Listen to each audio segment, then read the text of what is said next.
Madam Mayor, it's 6:01 and we're live. Good evening, everyone. I'd like to call this Tuesday, May 21st, regular City Commission meeting to order and ask the clerk to call the roll, please. Mayor Pam Triolo, Here. Vice Mayor Andy Amoroso, Here. Commissioner Scott Maxwell, Here. Commissioner Omari Hardy, Here. Commissioner Herman Robinson. Here. If everyone would please rise for the invocation on behalf of Commissioner Herman Robinson. May our efforts be blessed with insight, guided by understanding and wisdom. We seek to serve with respect for all. May our personal faith give us strength to act honestly and well in all matters before us. Mayor Pro Tem Maxwell, would you lead us in the pledge, please? I pledge allegiance to the flag of the United States of America and to the republic for which it stands, one nation, under God, indivisible, with liberty and justice for all.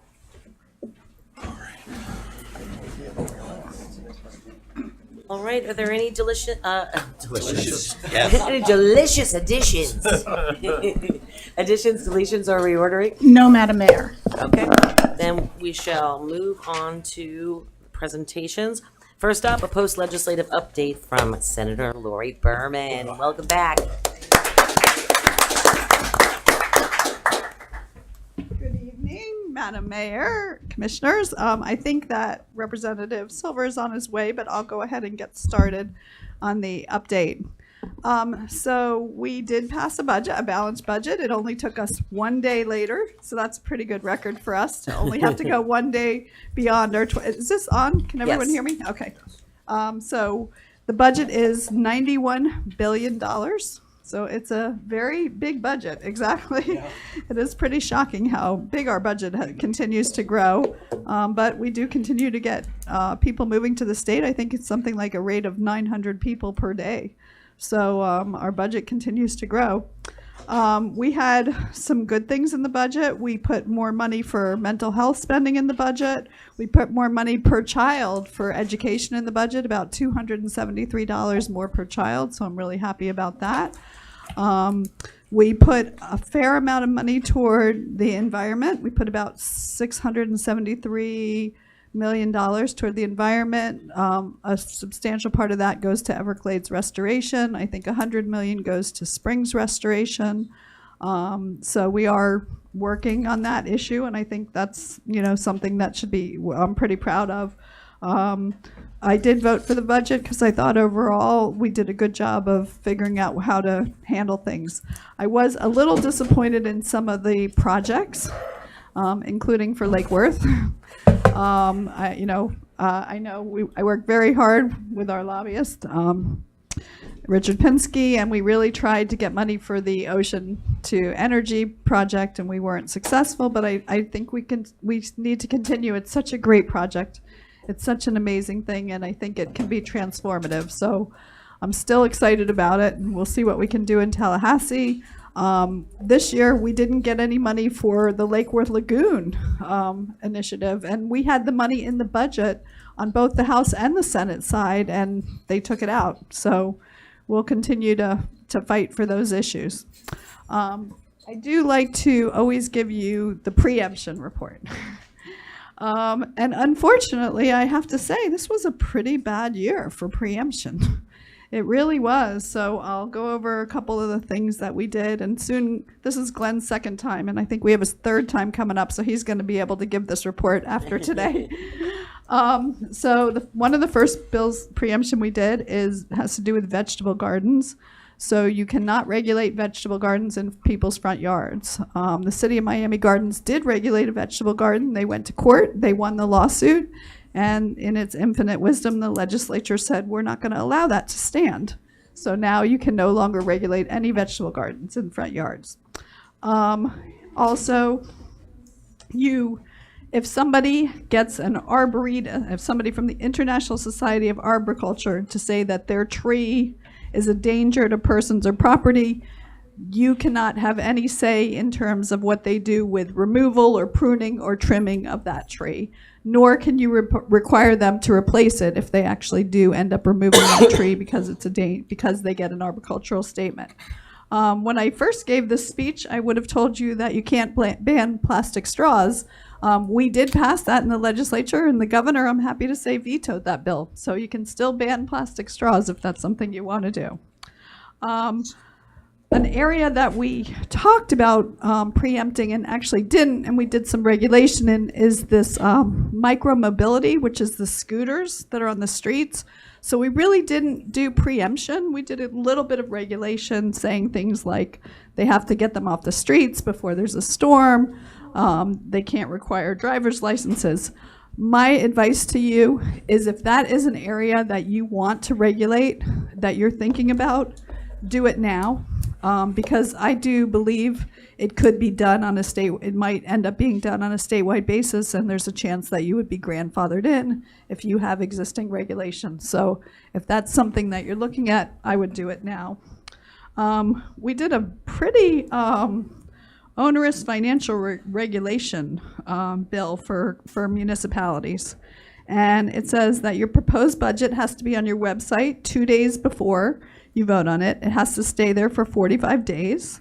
The final budget has to be on there for 2 years. On October 15th this year, you have to report government spending per resident, average municipal employee salary, median income, number of special taxing districts, and percent of budget spent on salary and benefits. So that's a pretty onerous reporting requirement that was passed this year in the legislature. So I'd like to end at least on a little bit of a positive note, and then I'm happy to take any questions. So we passed what I consider the bet. We did pass a really great bill this session, and I'm really proud to report to all of you, texting while driving is now a primary offense in the state of Florida, and you can be pulled over for texting while driving. And I always like to end on like a little bit of a silly note and tell you the most frivolous bill that we passed, and that is that now when you buy a lottery ticket, it will have to say on it, "May be addictive and play responsibly."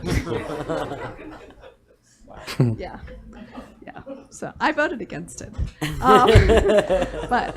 So that is my report for this year, and I'm happy to answer any questions that you may have. Thank you. Vice Mayor? I just want to say thank you. You know, I'm happy that you're our new senator, and I got to spend a lot of time with you in Tallahassee, both for the Florida League of Cities and the Palm Beach County League and the city of Lake Worth. And thank you for all the work that you did trying to move us forward. Right. Beach. And right. everything that you do for us for home rule. And We try. I am interested in putting a ban on plastic straws, so I was happy that the governor vetoed that, and we've had that discussion up here, and I'll bring that back. So, you know, again, thank you for all that you do. Thank you. Commissioner Hardy? Yes. I also want to say thank you for everything that you've done in Tallahassee. I enjoyed meeting with you up there. I have a question, really two questions. One about the micromobility, the other about Sadowski. Okay. The first thing about micromobility, I could be wrong, but the way that the statute reads now, are they allowed to take the electric scooters into the street? I believe so. Yes. Okay. There's no limitation. Okay. The limitations I was shown that you can't require them to register, have insurance and licensing, and they can't require a driver's license. Okay, fantastic. And into the street, that means into the bike lanes also. I believe so. Okay. I mean, that's something that you can regulate at this Right. point in your city now. Right, You can okay. make the determination about where you want to allow them. I have to say I'm very interested in that. To my colleagues, I rode one of those things for the first time in Fort Lauderdale. I think they are useful. The other thing is about Sadowski. So we did not get full appropriation this year. The governor still has the ability to potentially veto that if he would like. Am I wrong Okay, so about a that? little bit different than the way you're saying it. Okay. So what happened this year with Sadowski, there was about a little bit over 300 million. They swept about 100 million that went to general revenue. When they sweep it, it goes away from affordable housing into the general revenue fund. They gave about 100 million to Hurricane Michael recovery. And then another, it turns out about 85 million the way it breaks out for all the rest of the state for affordable housing. So it's not such a big number when you think 85 million for the rest of the entire state. For 67 counties. Right, for 67 counties. The governor can do line item vetoes. So he could technically take a line item veto, but that doesn't mean that the money goes back to, like if it's already in general revenue, so it's not going to go back to affordable housing. So whatever he does with the vetoes is probably not going to be beneficial for affordable housing. Okay, thank you. Yeah, I sure. appreciate that. Commissioner Robinson? I just want to thank you for representing Lake Worth Beach and the opposition to the Gulfstream Energy. You know, just the money. No, Is it no, just the money? Yeah, pretty much. I mean, when I presented the bill in committee, everyone was really excited about it, and people came up to me, and I presented a couple projects that day, and none of the others got the kind of attention that the project got. I think it's just a money question, monetary issue, and we need to continue to advocate really strongly for it. Don't give up. But Right. what was the number that the others were asking? I mean, how did it compare? Why? It does. It's not outrageous. It's not if that's your question. You know, it is comparable. Other cities for other projects get millions of dollars. So there's no reason why we shouldn't get millions of dollars also for this project. So Did Palm Beach County get any money? we did. We got some I did a project for, it's called Restore. It's a facility in Pahokee where prisoners go before they come back out into the community. We got $250,000. I've gotten money for that project almost every year. We did get that. There's a lot of little projects like that. You know, we did get money in Palm Beach County. Don't think we didn't get any, but I'm worried that we didn't get our fair share. We continue to be a donor county, and we're going to continue to fight to make sure that we're not a donor county. That's what my concern is. And then Yeah. in reference to the Gulfstream Current Energy Project, first of all, thank you so very much. I know we spent a lot of time together this year in Tallahassee. I think that the response on your level was fantastic. I think the educational process and us Right. being up there It to is, do it, yeah. I think, and we kind of mentioned this a little bit today, I think that people have to start looking at this as a Florida project, not just a Lake Worth Beach project. Right. It's a project not only for Florida, but it's an industry cluster for Florida, but it's also beneficial in the world. Right. So they have to start looking at the big picture, and that maybe our dialogue needs to be bigger, and we need to educate our neighbors more so than we need. You guys get it, the feds get it, because they're dumping money into Florida Atlantic University, and they see it, and they're waiting to spend money on this. So I think we have to do our homework here locally. Yes. And you can help with that. Sure. For us, but the conversation, and we need to paint the proper picture for what this means to all of Palm Beach County, if not the state of Florida, and of course, bigger than that. Right. And also as part of that, I would say, let's get Palm Beach County on board. Yeah. Absolutely. That's the first step. Let's get Palm Beach County on board. Oh, and there was one other pot of money that I did want to mention to you, if it's something that matters to you guys. We put away $25 million for a grant for any septic to sewer and any sewer projects. So that's something that you guys can look into applying for. So yeah. Okay, excellent. Vice Mayor? Real quick, so on the septic to sewer, we don't have a lot. We have Right. about 12. However, all the cities that circle us do. So it's very important to those cities that we service. But I wanted to go back to the money for students, for kids. Was it earmarked for a certain, because we've talked quite often about VPK and the need for more funding for VPK. Did it have a target or? Yes, it's K through 12. It is not VPK, but if you saw in the news, the governor just announced, It was me. Right, exactly. Yeah.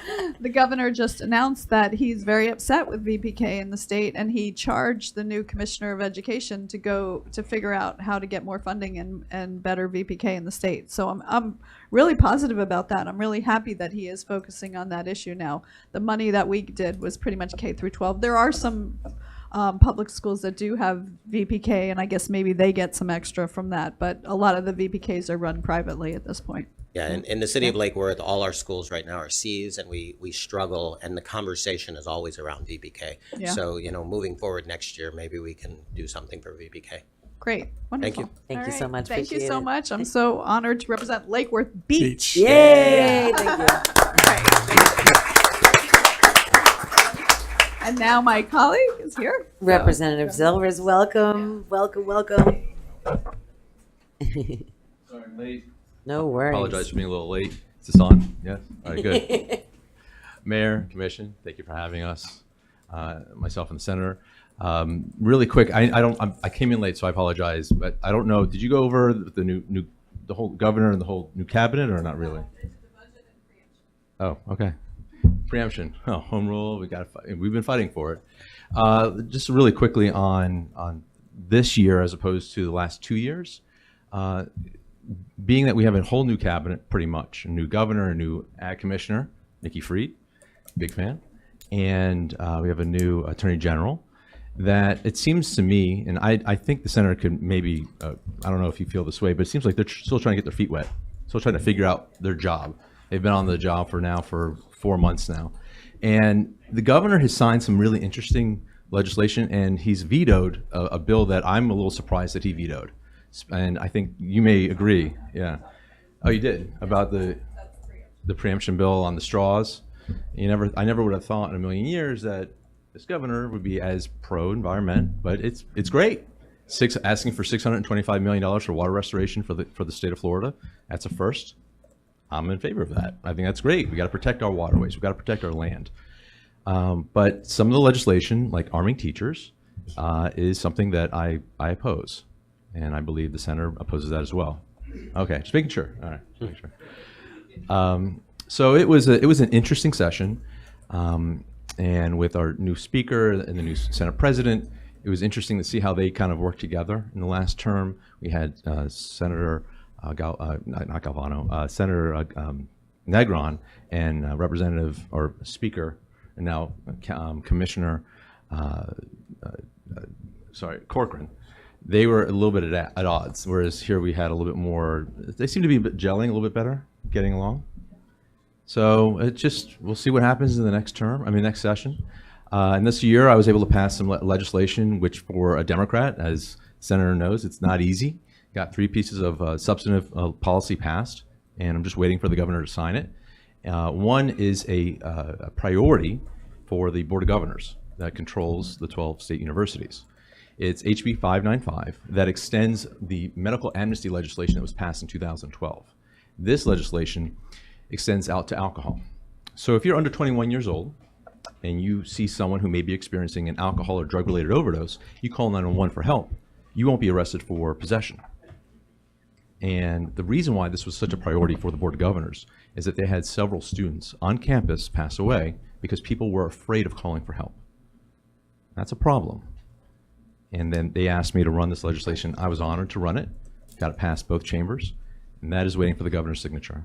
Now the governor it's been vetted with the governor. He's on board. So we're hoping that in 2 weeks, or I think in 3 weeks, when the Board of Governors has their annual meeting, I'll be at that meeting in Tampa at the USF. There's some Legislative of the Year event that they want for myself, that they're hoping the governor will be there to sign the bill and have a ceremony. And that'd be great. And hopefully that legislation will help save a life.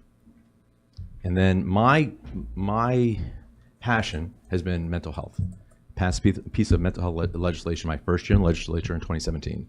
Passed 2 this year with regard to implementing several recommendations of a Baker Act task force that was created in 2017.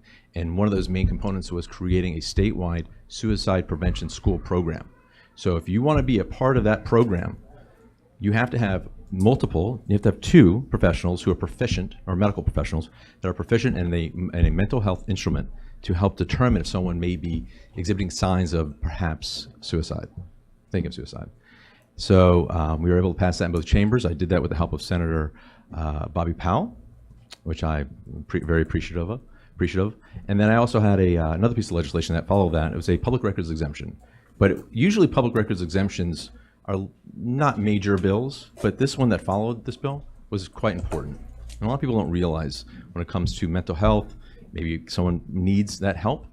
If under current law, that if a medical professional, a doctor or nurse, recommends a Baker Act, that's in your sealed medical file. That's not subject to a public records request.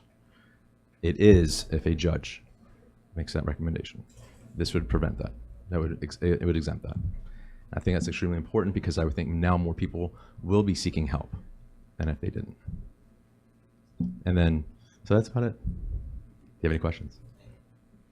No, we're just always proud to have you as an advocate for the city. We're very, very grateful. We know that we kind of bombarded both of you guys this year a little bit. We were all over the place. I hate to tell you, but be prepared for more next year. We're ready. We love it. It's an honor to be the representative for Lake Worth Beach. So, You remembered. you know my phone number. I'm accessible, and my legislative aide, who is here, Christy Fernley. Is she here? Oh, she's back there. Yay. I want to give her some recognition. She's an old Lake Worth. She is amazing. If it wasn't for Christy, I wouldn't be able to get half the stuff that I get up there done. She's really quite incredible. She helps keep everything moving in the right direction. And then I know Audrey Pietro is not here today, but she's my legislative district secretary, and she's amazing. If anybody comes in the office or they call the office, we actually may not be your state representative, but she'll still help you with that issue. And I want people to recognize that. Your representative may be across the street. I mean, the districts may be split from that close, but we're here to help. So I hope everybody here who may not live in my district, please feel free to call. And of course, if you live in the district, I want you to call. So thank you. Thank you so much. Commissioner Robinson? Thank you. Is our Mr. Pinsky doing enough to help us? I don't know, Richard. Are you doing it or not? I think you should. Are you going to speak, Rich? No. No? Okay. I thought I'd get my jab in now. I think Richard's doing just Okay. fine. Any other questions? Thank you. No, thank you so much. Thank you for making the time to be with us, both of course. you. Really appreciate it. Thank you. Thank you. Kick butt.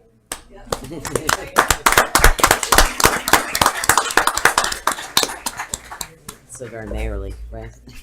I thought you were.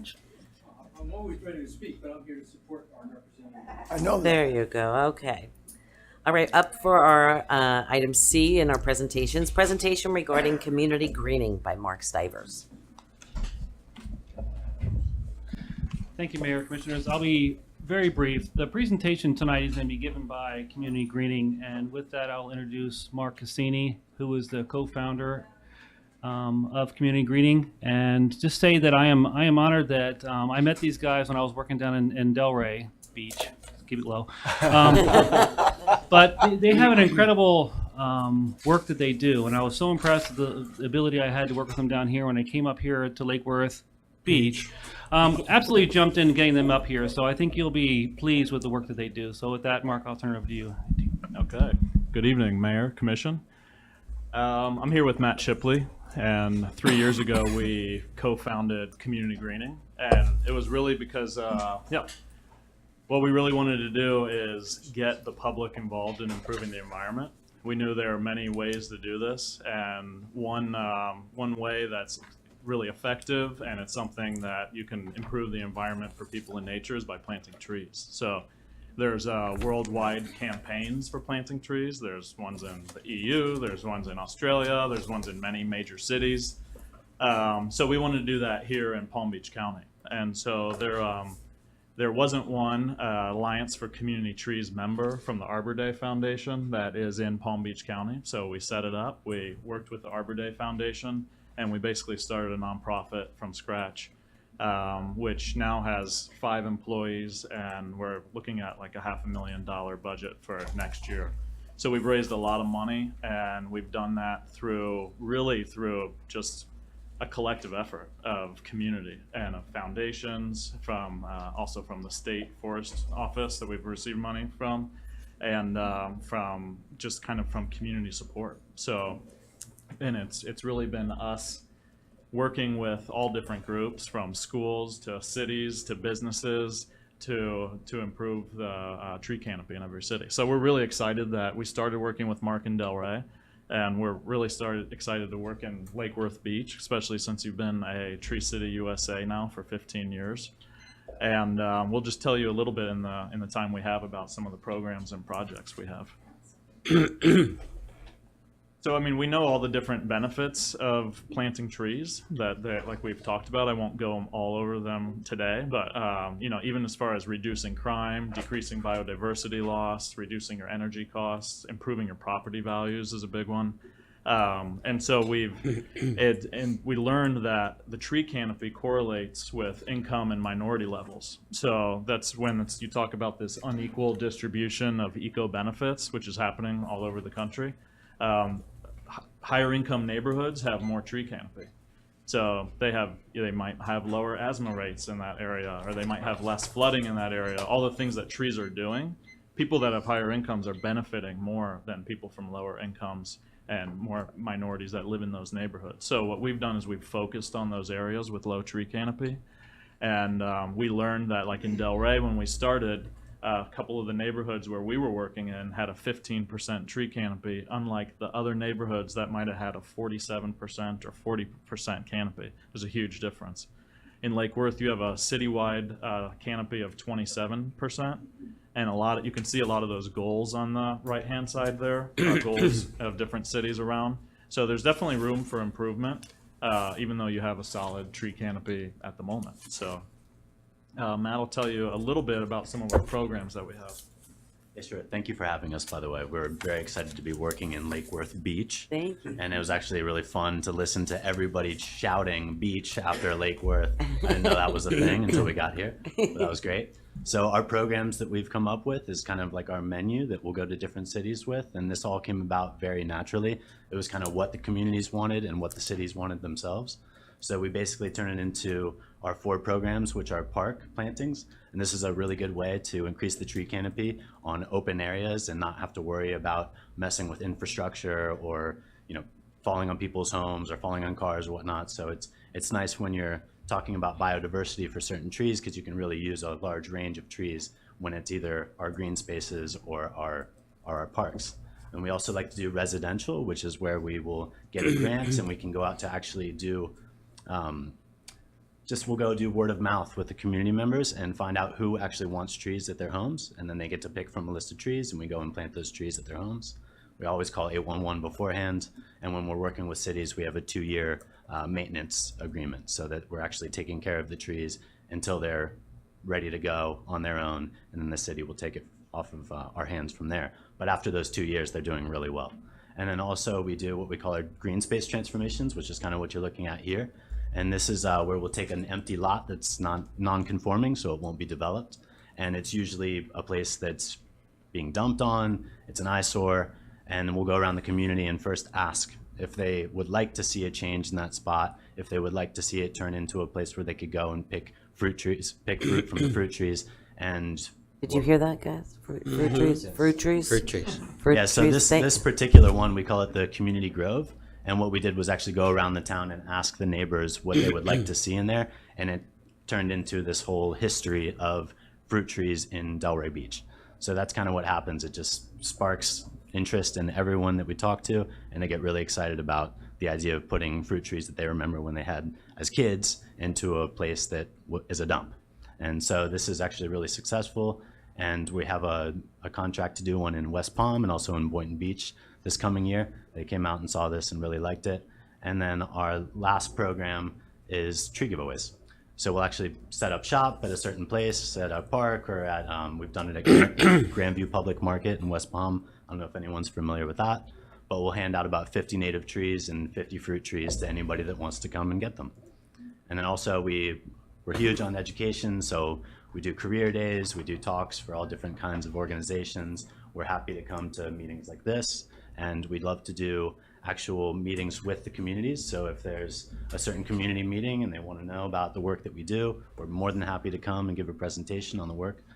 And then we like to partner with a lot of different after-school programs and religious communities and whatnot. Anyone that wants to really improve their neighborhood and improve their property on whatever it is. So we've planted it at churches and at temples and after-school organizations. And then we also track all of our trees. So I'll let Mark kind of talk about the tracking of the trees and what we're planning on doing here in Lake Worth. And we'll wrap it up. So the database is basically, it's a national database. It's software that keeps track of each tree we plant. So like in the Delray, we're able to give them a report at the end of the year that tells them how much energy they've saved, the air quality that's been improved, energy use. So this will basically what we'll be doing in Lake Worth Beach too. Each tree's tracked, and those eco benefits are from the U.S. Forest Service. So and people then can actually go online and see the tree that they planted with us. The URL is accessible, and then we also get people to adopt trees that way. So it's gotten a lot of press. I think already the one that we'll talk about that we're doing in Howard Park, I think everyone's ready for something positive. Everyone wants to participate in improving the community and get together in what we call them our tree planting parties. And so we've had success with getting DJs and local food and pizza or whatever to really just, we're celebrating community. So that's what we said. We're really, we're building up the tree canopy and we're building community together, and it's become this community effort. And it's like Matt said, it's just all partnerships. Like we partner with Healthier Lake Worth out there, Healthier Delray Beach, Healthier Boynton, and then that gets out into all different nonprofits and community groups that are working. And so basically what we have, we were awarded the Outstanding Tree Advocacy Group of the Year for the state of Florida last year. I think just because we've hit it hard ever since we started, and keeping really busy with all the different projects. And we work on sponsorships. This was for our last year of basically how we're able to raise money. Really, city support is less than 10% of where we're getting it from. It's really from a lot of the different grant makers. We just got a big grant from the Community Foundation to do a food forest and the residential program, basically expand our programming to Boynton Beach, which is their focus area in the heart of Boynton. That was just awarded last week. And so Howard Park, we invite all of you to come out on June 1st. We're planting 100 trees to get us halfway to the goal to the at the end of your fiscal year to get to 200. You get a free taco. If you Yeah, come on out. So yeah, Taco Sacrobone is going to come, which is a local place. They'll have their food truck. And yeah, it'll be the tree planting party. So we have the 100 trees that we'll put in there. And I think we have a lot of community support already that's coming out. Mm-hmm. And that's kind of where we're at. So Well, we're so very excited to have you here. Love the work that you've been doing in other communities, and so happy you're finally here in Lake Worth Beach. It's going to be a big deal to put those 100 trees out in Howard Park. It's going to make such a difference in that park and on the lives of the people and the kids in that community as well. So I'm very excited about that. I will be there. So have the tacos waiting because I'll be planning to. Okay. But I also wanted to thank you. We have put in, I don't know if you're aware of our Greenway projects that we've been working on the last few years, whatever, but it has always been my goal, and I've been saying it here for a while. So, City Manager, I hope you're listening. The fruit trees and whatnot have, I always envisioned this, when we didn't put in hard pavement down and we put in actual greenways, that they would be not only park spaces and safe spaces for kids to move to, but also become community gathering places. And I think that the shade trees and the fruit trees make that happen more often than any. And they also help fulfill a need within the communities that they are as well. Yeah. So that's something I would love for staff to be talking about in our future projects. I also know that I'm sure the neighborhood associations in reference to would love to know that they could get free trees and to work in their communities. Maybe also you could meet with the President's Council on projects, shade tree projects and things like that in some of the neighborhoods that are really lacking. But I think that I can guarantee you will receive a warm welcome in our community from just about 99.9% of the people, I'm sure. Yeah. And we're very happy to have you here. I agree. This is just the start. So it's like we've started in Delray and in Boynton. So with this Howard Park and the other public park planting, but just to clarify though, our residential program, we have a grant in Boynton and Delray. So hopefully now that we're working with you, we'll have not to get everyone too excited yeah. too soon, we'll get the residential program up and running here too. Yeah, that I'm sure they'll be thrilled. But we need it in so many different places throughout. And we lost a lot of our canopy in the last hurricanes and things like that too in some areas. So, Vice Mayor? And I wanted to thank you for your partnership here, and I also wanted to thank Healthier Lake Worth for your generous donation. Thank you, thank you, thank you. And it was one of my challenges, 200 trees by 2020, and it looks like we're going to go well above that. But my biggest thought and mission was to count the trees. So I'm happy to see that you're doing that. And one suggestion I had talking to neighbors is we as a city quite often look at curb appeal, and a lot of the homes need a shade tree in their front yard. So talking about partnering with these homeowners and knocking on the door and saying, how would you love a great big shade tree, and because that's the canopy we're trying to create, but it's also trying to create that walkable, sustainable sidewalk that may be in front of their yard, and then also the curb appeal that we quite often lack in the city of Lake Worth Beach. So, I thank you. I look forward to talking to you more and moving this forward. Thank you. Thank you. Commissioner Hardy? Yes, I really appreciate the work that you guys are doing on the shade tree front. If There are opportunities for you to work with the city along rights of way. I think that's very important.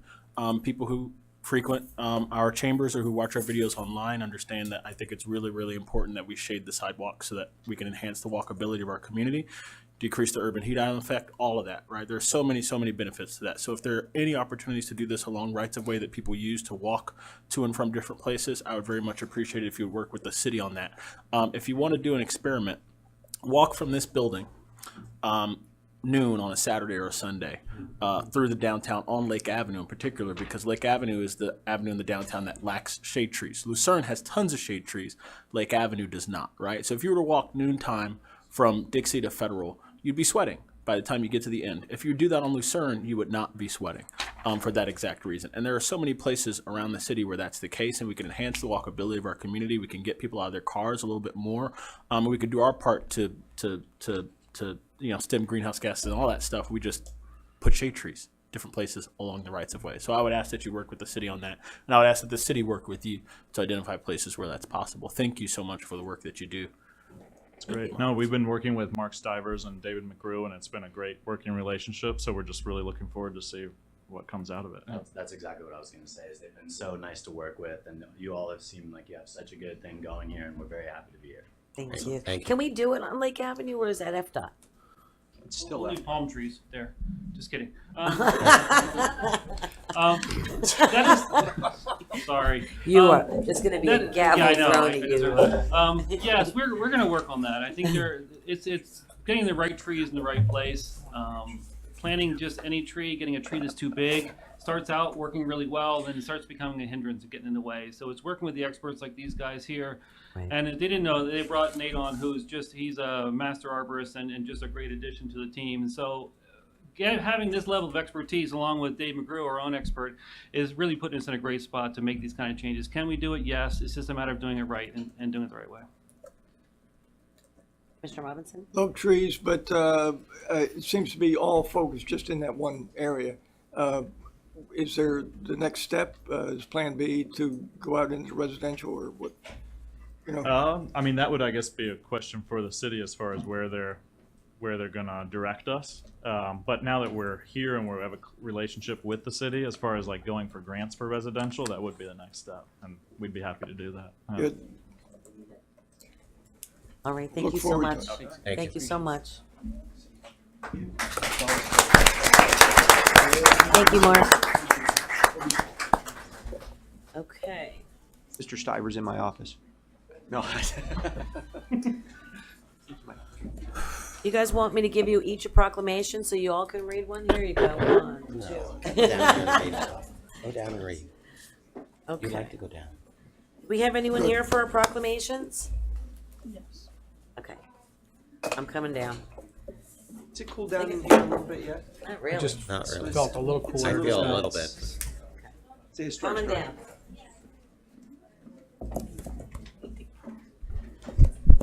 Have I got you guys trying to outdo yourself to see how many proclamations? Like I said, I Guinness Book of World Records for how many proclamations I can read In one night. Mark can take one picture, that's it. Okay. Who is here for Peace Officers Memorial Day and Police Week? Come on up here. Todd, stand up. Yeah. It never gets old. It never gets old, does it? Todd, stand up. Todd, stand up. I was just repeating. Okay. Whereas in 1962, President John F. Kennedy proclaimed May 15th as National Peace Officers Memorial Day, and the calendar week in which May 15th falls, National Police Week, and this tribute pays special recognition to law enforcement officers who have lost their lives in the line of duty for the safety and protection of others. And whereas on Peace Officers Memorial Day and throughout Police Week, we express our unending gratitude to our nation's law enforcement officers, those brave men and women who selflessly confront danger to protect our families, defend our communities, and we also honor those in uniform who have been killed or disabled in the line of duty. And whereas our nation's law enforcement officers serve with courage, dedication, and strength, and they fearlessly enforce our laws, even at the risk of personal peril, safeguarding our property, our liberty, and our lives. And whereas by a joint resolution approved October 1st, 1962, as amended, the 76 statutes 676, and by public law 103-322, as amended 36 USC 136-137, the president has been authorized and requested to designate May 15th of each year as Peace Officers Memorial Day and the week in which it falls as Police Week. Now, therefore, I, Pam Triolo, Mayor of the City of Lake Worth Beach, Florida, by the virtue of the authority vested in me, do hereby proclaim May 15th, 2019, as Peace Officers Memorial Day, and May 12th through the 18th, 2019, as Police Week. And to go one step further than the rest of the country, we want to declare the entire month of May as Palm Beach County Sheriff's Office Month, in humble appreciation of all the hardworking law enforcement officers in our beautiful city.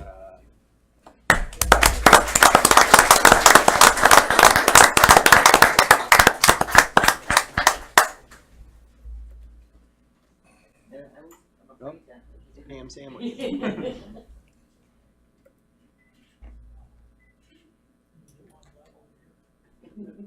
The lens cap's on.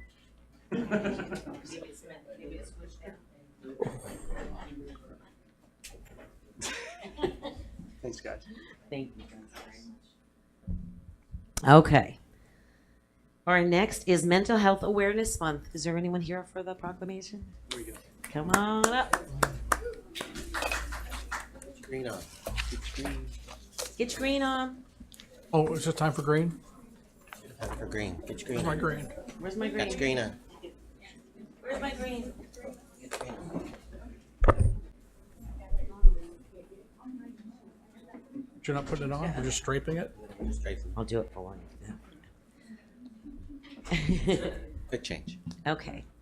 Whereas mental health is essential to everyone's overall health and well-being, and whereas everyone encounters times of stress and struggles in their lives, with 1 in 4 adults and 1 in 5 youths aged 13 to 18 experiencing serious mental illness, and whereas 60% of adults and 50% of youths do not receive the treatment necessary for their mental health needs due to limited or ignorance of the need, barriers to care or fear and shame. I'm sorry, for ignorance of the need, barriers to care, or for fear and shame.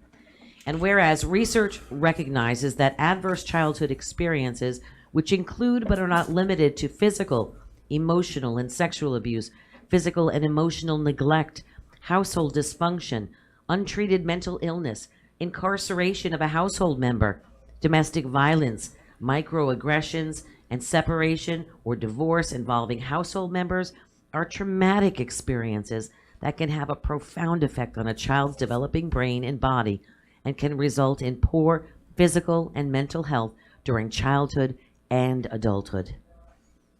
And whereas community understanding and available support and services can greatly impact a person's ability to handle their stress and struggles and move forward. And whereas promoting mental health and wellness leads to higher overall productivity, better educational outcomes, lower crime rates, stronger economies, lower health care costs, improved family life, improved quality of life, and increased lifespan. And whereas studies that show the effect of ACEs are felt by people regardless of race, ethnicity, religion, gender, sexual orientation, or socioeconomic status. And whereas the City of Lake Worth Beach recognizes the impact of awareness and education, access to services, and acceptance of the importance of mental health and well-being to a person's overall success, and supports the implementation of trauma-informed approaches throughout the system of care. Now, therefore, I, Pam Triolo, Mayor of the City of Lake Worth Beach, Florida, by the virtue of the authority vested in me, do hereby proclaim May 2019 as Mental Health Awareness and Trauma-Informed Care Month.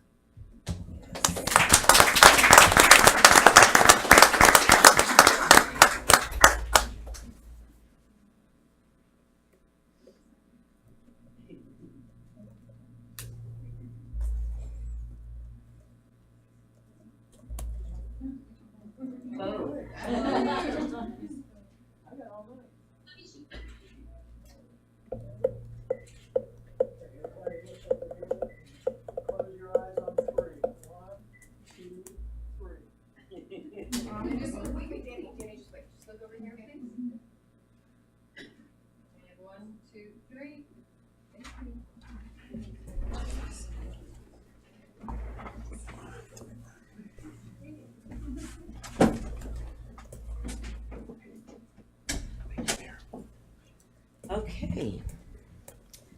Historic Preservation Month. Who's here to receive? There's the boys. Hello, hello. Okay. I think I'm gonna lose my voice by the end of this. Are you ready, spaghettis? Excuse me. Whereas the city of Lake Worth has adopted the Historic Preservation Program that is designed to preserve, protect, enhance, and perpetuates resources representing distinctive and significant elements of the city's historical, cultural, social, economic, political, archaeological, and architectural identity. And whereas historic preservation is an effective tool for managing growth and sustainable development, revitalizing neighborhoods, fostering local pride, and maintaining community character while enhancing livability. And whereas historic preservation is relevant for communities across the nation, both urban and rural, and for Americans of all ages, walks of life, and all ethnic backgrounds. And whereas it is important to celebrate the role of history in our lives and the contributions made by dedicated individuals in helping to preserve the tangible aspects of the heritage that has shaped us as a people. And whereas the city of Lake Worth participates in the National Preservation Month because the historic city of Lake Worth matters. Now, therefore, I, Pam Triolo, Mayor of the city of Lake Worth, Florida, by the virtue of the authority vested in me, do hereby proclaim May 2019 as National Preservation Month and call upon the people of the city of Lake Worth to join their fellow citizens across the U.S. in recognizing and participating in this special observance.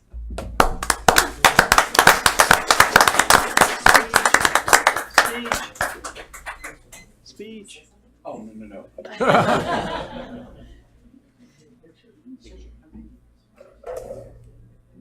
Beach. Beach. Thanks, guys. Appreciate it. National Public Works Week. Here it comes. Come on down. Mr. Hi, Brown's in the Jamie. house. How you doing, Jamie? Jamie. Whereas public works infrastructure, facilities, and service are of vital importance to the health, safety, and well-being of the people of this community. And whereas the support of an understanding and informed citizenry is vital to the efficient operation of public works systems and services such as water, sewer, stormwater management, streets and highways, public buildings and grounds, parks, solid waste collection, and waste processing. And whereas the quality, safety, and effectiveness of these facilities, as well as their planning, design, and construction, is vitally dependent upon the efforts and skills of public works personnel. And whereas the efficiency of the qualified and dedicated personnel who staff public works departments is materially influenced by people's attitudes and understanding of the importance of the work they perform. And whereas American Public Works Association has selected, quote, "It starts here," end quote, as its theme for 2019's National Public Works Week.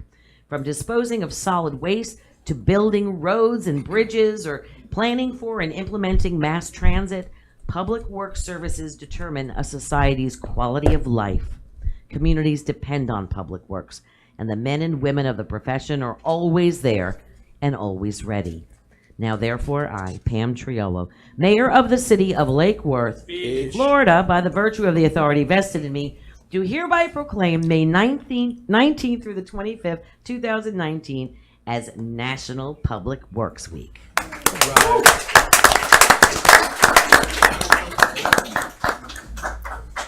He has a national title now, Yeah, too. Jamie, what's your new title?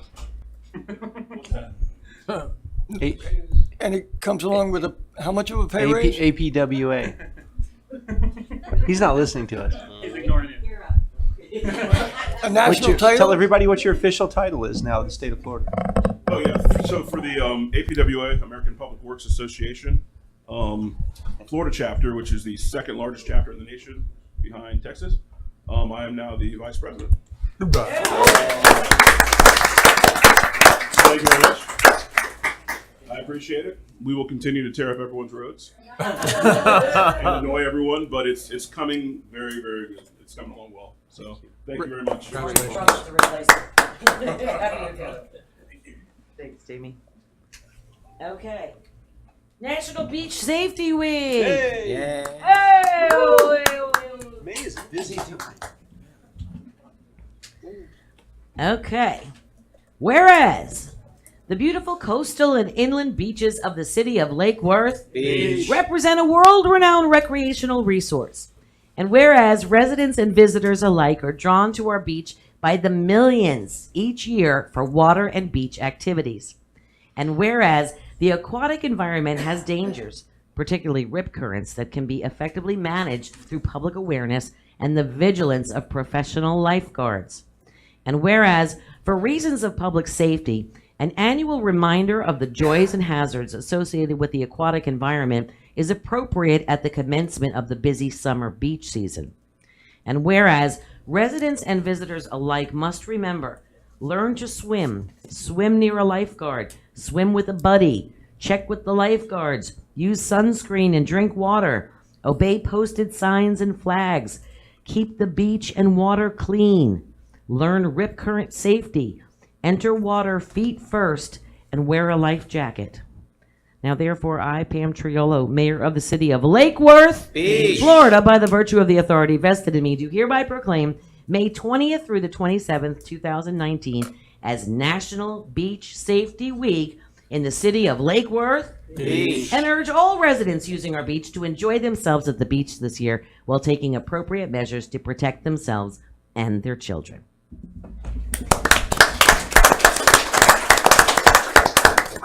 Chief.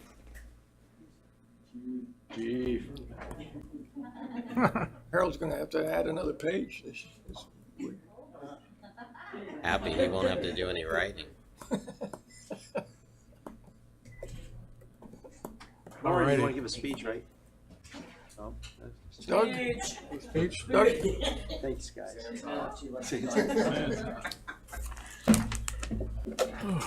Anyone else have a proclamation for me? Doug's looking forward to the new pool. All right. You tried to slip that in there. Okay.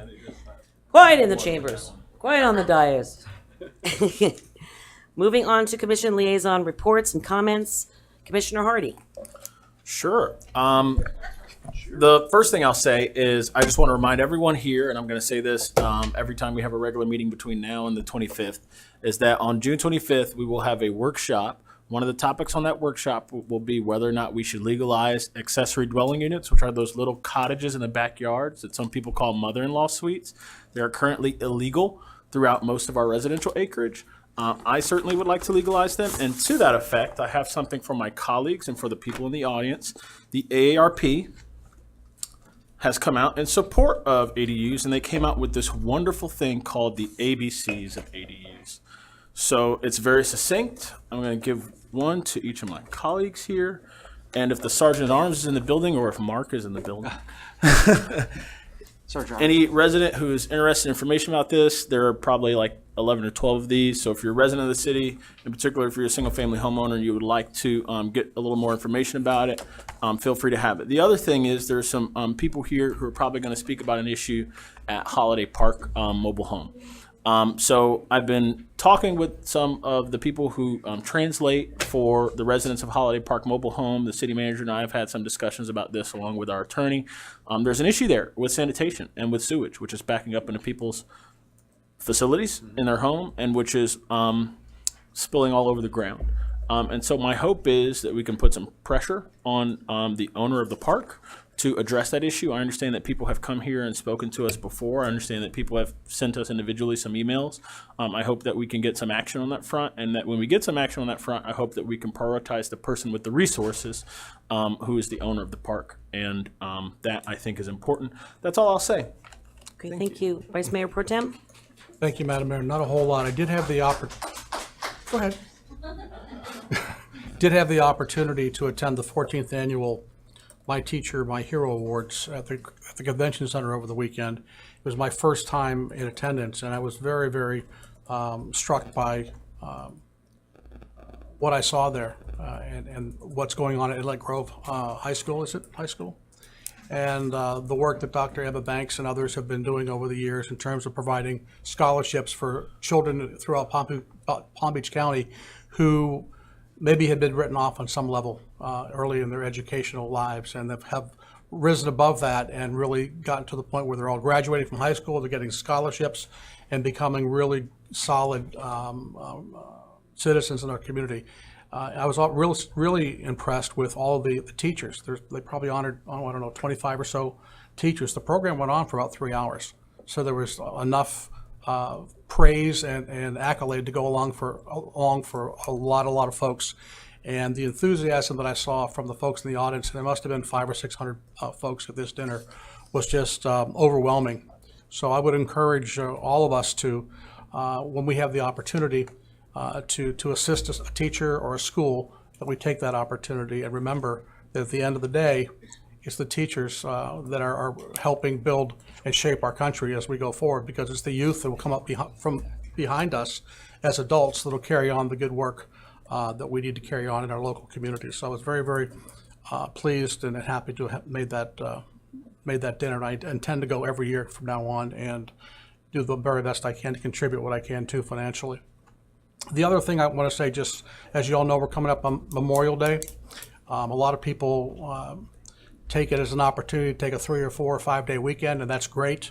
But I just wanted, if I could, humbly remind everybody what the purpose of Memorial Day, and that it's a cause to reflect upon the folks that have given everything in defense of this country, and to remind us all that freedom is not free, and that I would ask that each of us take the time out on Memorial Day to maybe attend a service. We're going to have a service at 10 o'clock here on Monday, the 27th, down at the Hillcrest Cemetery. And did I say Hillcrest? Pinecrest. We'll talk about that later. I think it's Hillcrest. Pinecrest. Okay, it's Pinecrest. Anyway, our big cemetery down there on 8th Street. But it's a beautiful ceremony. Each year, the Boy Scouts and the Cub Scouts put out hundreds and hundreds of flags on all the graves of our veterans or whatever. And it's just a really, really good ceremony. So if you can, avail yourselves, please take an hour out of your day, an hour out of our year, to come and pay our respects to those that gave everything they had for our country. I think it's really important. Thank you. That's all I have, Madam Mayor. Thank you, Vice Mayor. I want to start with seaweed on the beach. There's been a lot of banter on social media about the city of Lake Worth cut their budget and we're not cleaning the beach. I'm a native Floridian. That seaweed's been coming since I was a child. Couple different things. We do sweep the beach twice a week.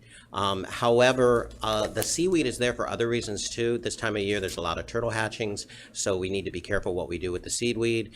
We also, it helps the berm, it helps the creatures that are there, so it might be a little inconvenience, but it's there for a reason. So please keep that in mind. Lots of events coming up in the summertime. Beach Safety Week, May 20th through the 27th. The community greening tree planting, June 1st, 9:30 a.m. to noon at Howard Park. Screen on the Green, Friday, June 14th at 6:30 p.m. It has been moved to Bryant Park because it has grown and we need more places for the children to play and just to have a good time. So it is in Bryant Park now.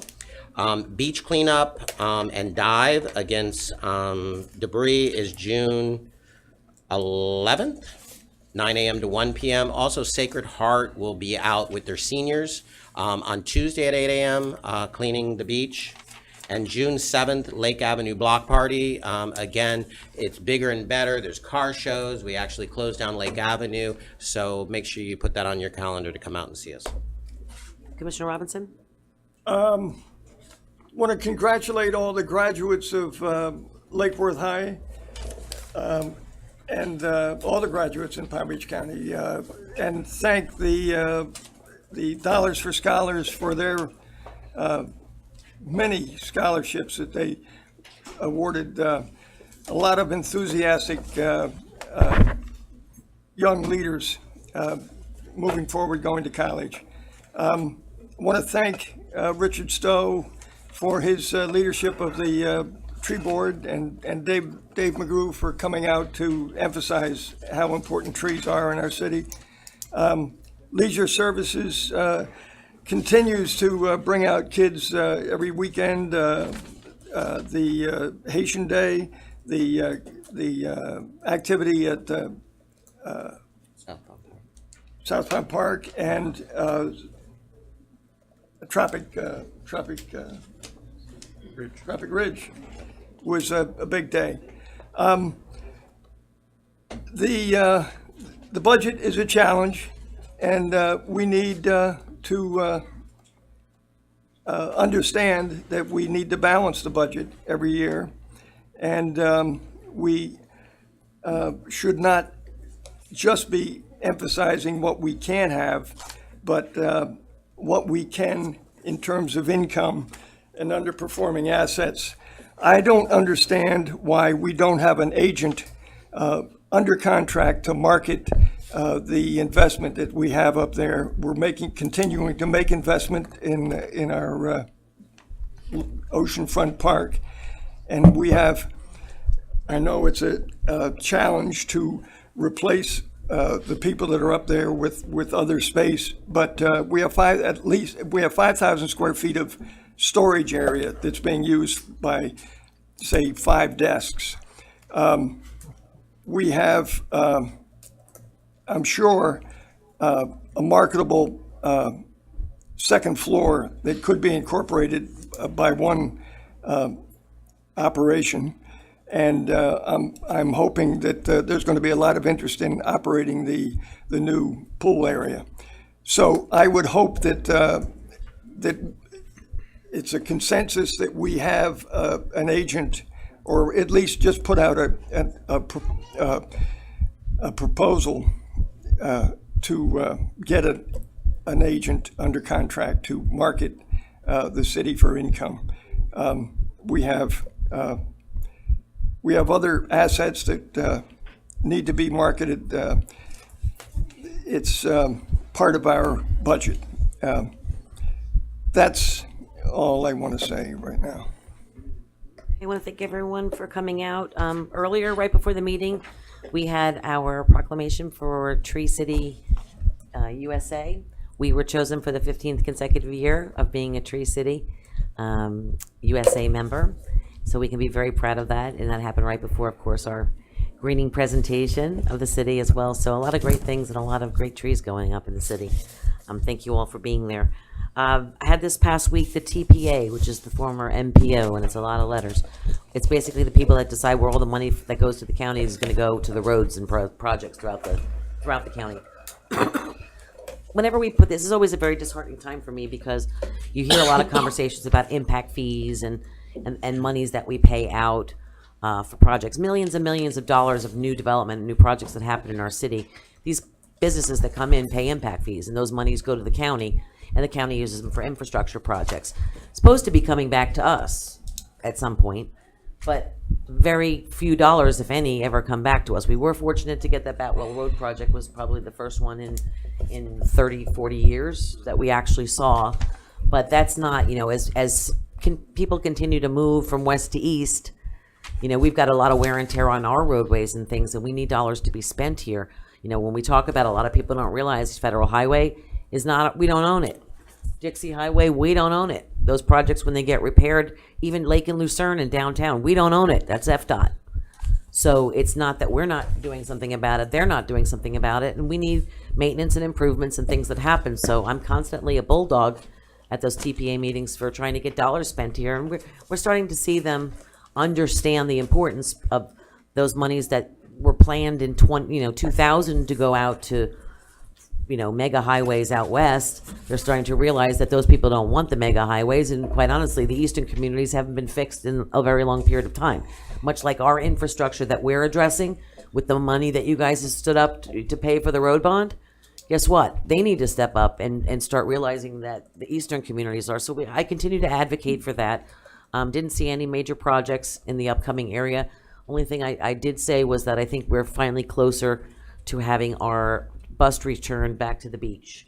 The folks there from the bus from Palmtran are going to be coming here and talking with us this week, and I think we're about ready to get our bus route back to the beach, direct to the beach. So that's good news.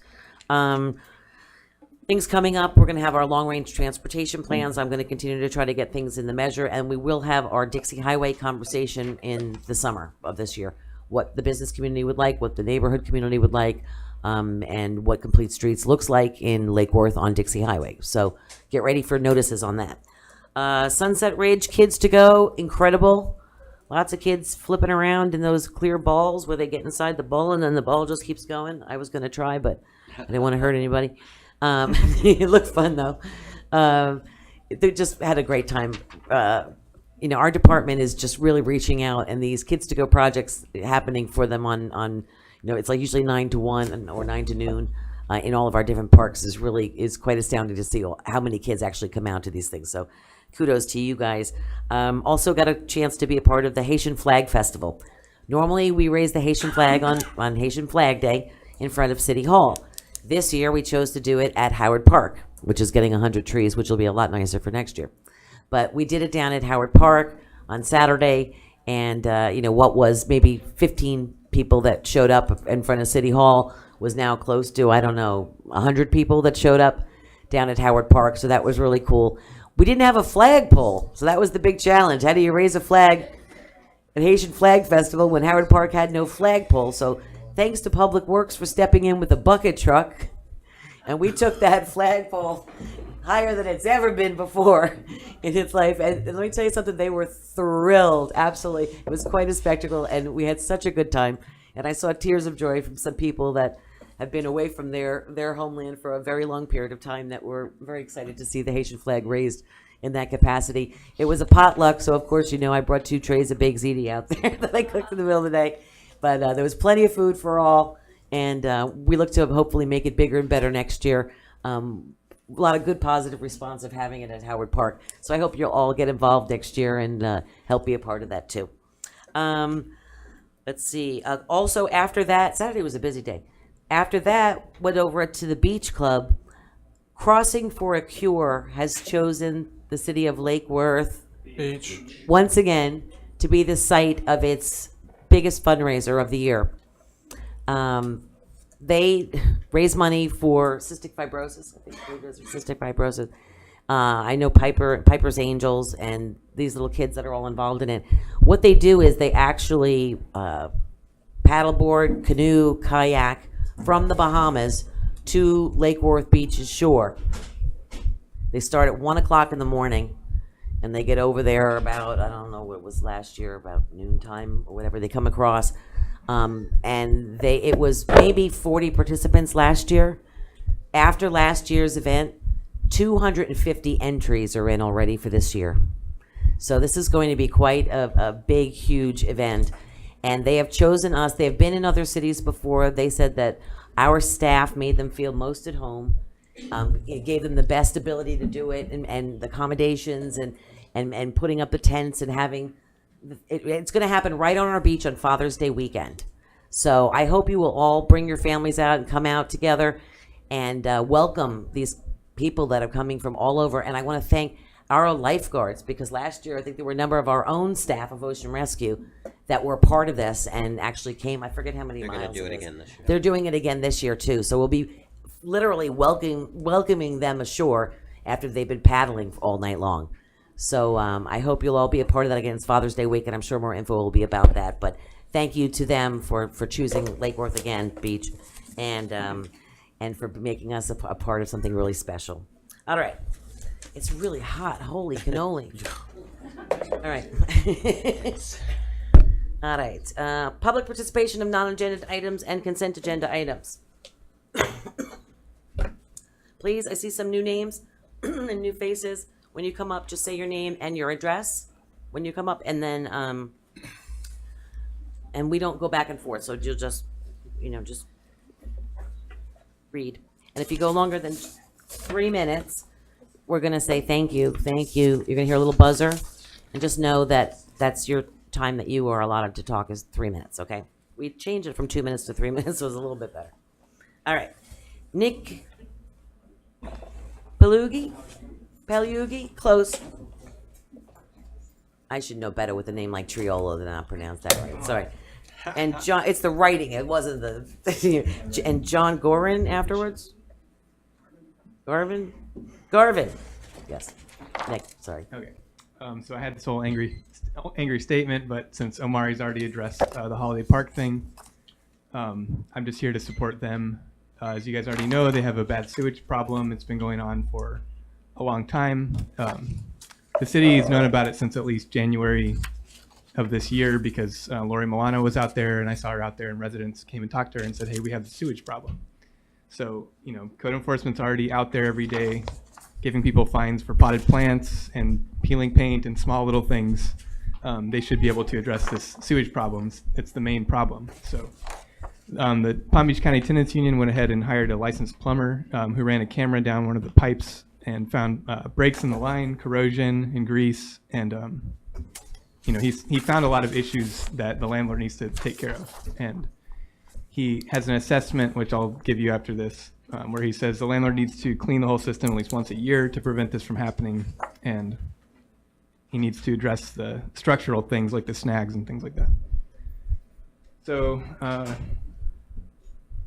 I guess that's all I have to say about it. I mean, I think the city owes it to them to get it fixed.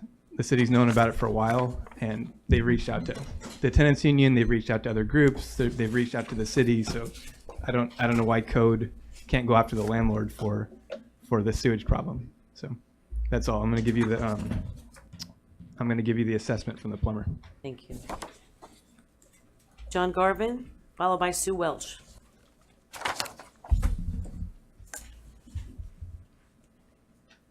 Mayor, thank you for letting me have a few more moments. 2 weeks ago, I was here. Exactly 2 weeks ago today, I came to the unfortunate discovery that there was a solar moratorium right in the midst of my trying to get my own home solar equipped. I was about $2,000 into a $30,000 project. Now, I want to also start off by expressing my appreciation to the city attorney and the city manager for the time they did allot me to look into this, although unfortunately the decision was not in my favor. However, I did find that I am allowed to actually proceed with my installation.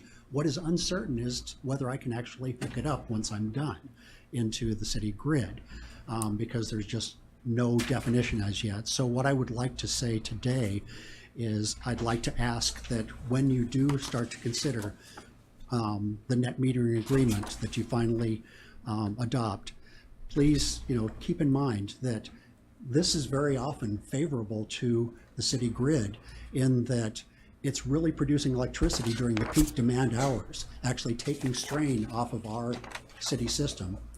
And I'm not going to be, trying to sell power back to the city. I'm just trying to make power for myself, be a little bit greener and sustainable for the long haul. But it's kind of a win-win-win. So all I'm asking is that when you do adopt this, please don't over-restrict it. Don't try and make it something like 50% of your power consumption. Allow people to, at least produce nominally what they're consuming, and be able to keep that. And that's my basic statement. And again, thank you very much for your time. And even though it wasn't favorable to me, I understand it's a tough thing.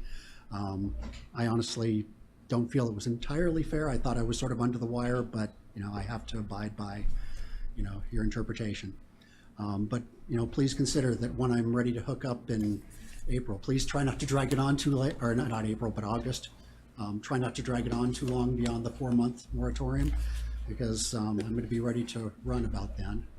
And I'm investing a lot of my retirement savings in this, so please keep that in mind, as well as the big picture. Thank you all very much. Thank you. Sue Welch, followed by Kathy Mulligan. Sue Welch, want me to read it? Hold property owner liable for sewage issues at Holiday Park Mobile Home Park. Is it Kathy Mugalon? Matthew, I'm sorry.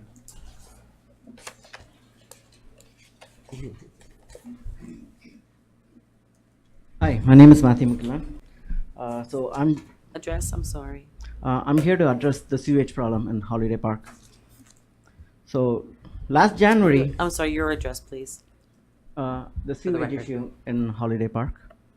I'm sorry, what? Oh, my address. Yes. Okay, I'm here to address the sewage issue. I know. My address is 3172 North Jog Road, West Palm Beach. Okay. Okay. Last January, when Operation Code Red was in full effect, Holiday Park trailer park residents were given some code violations.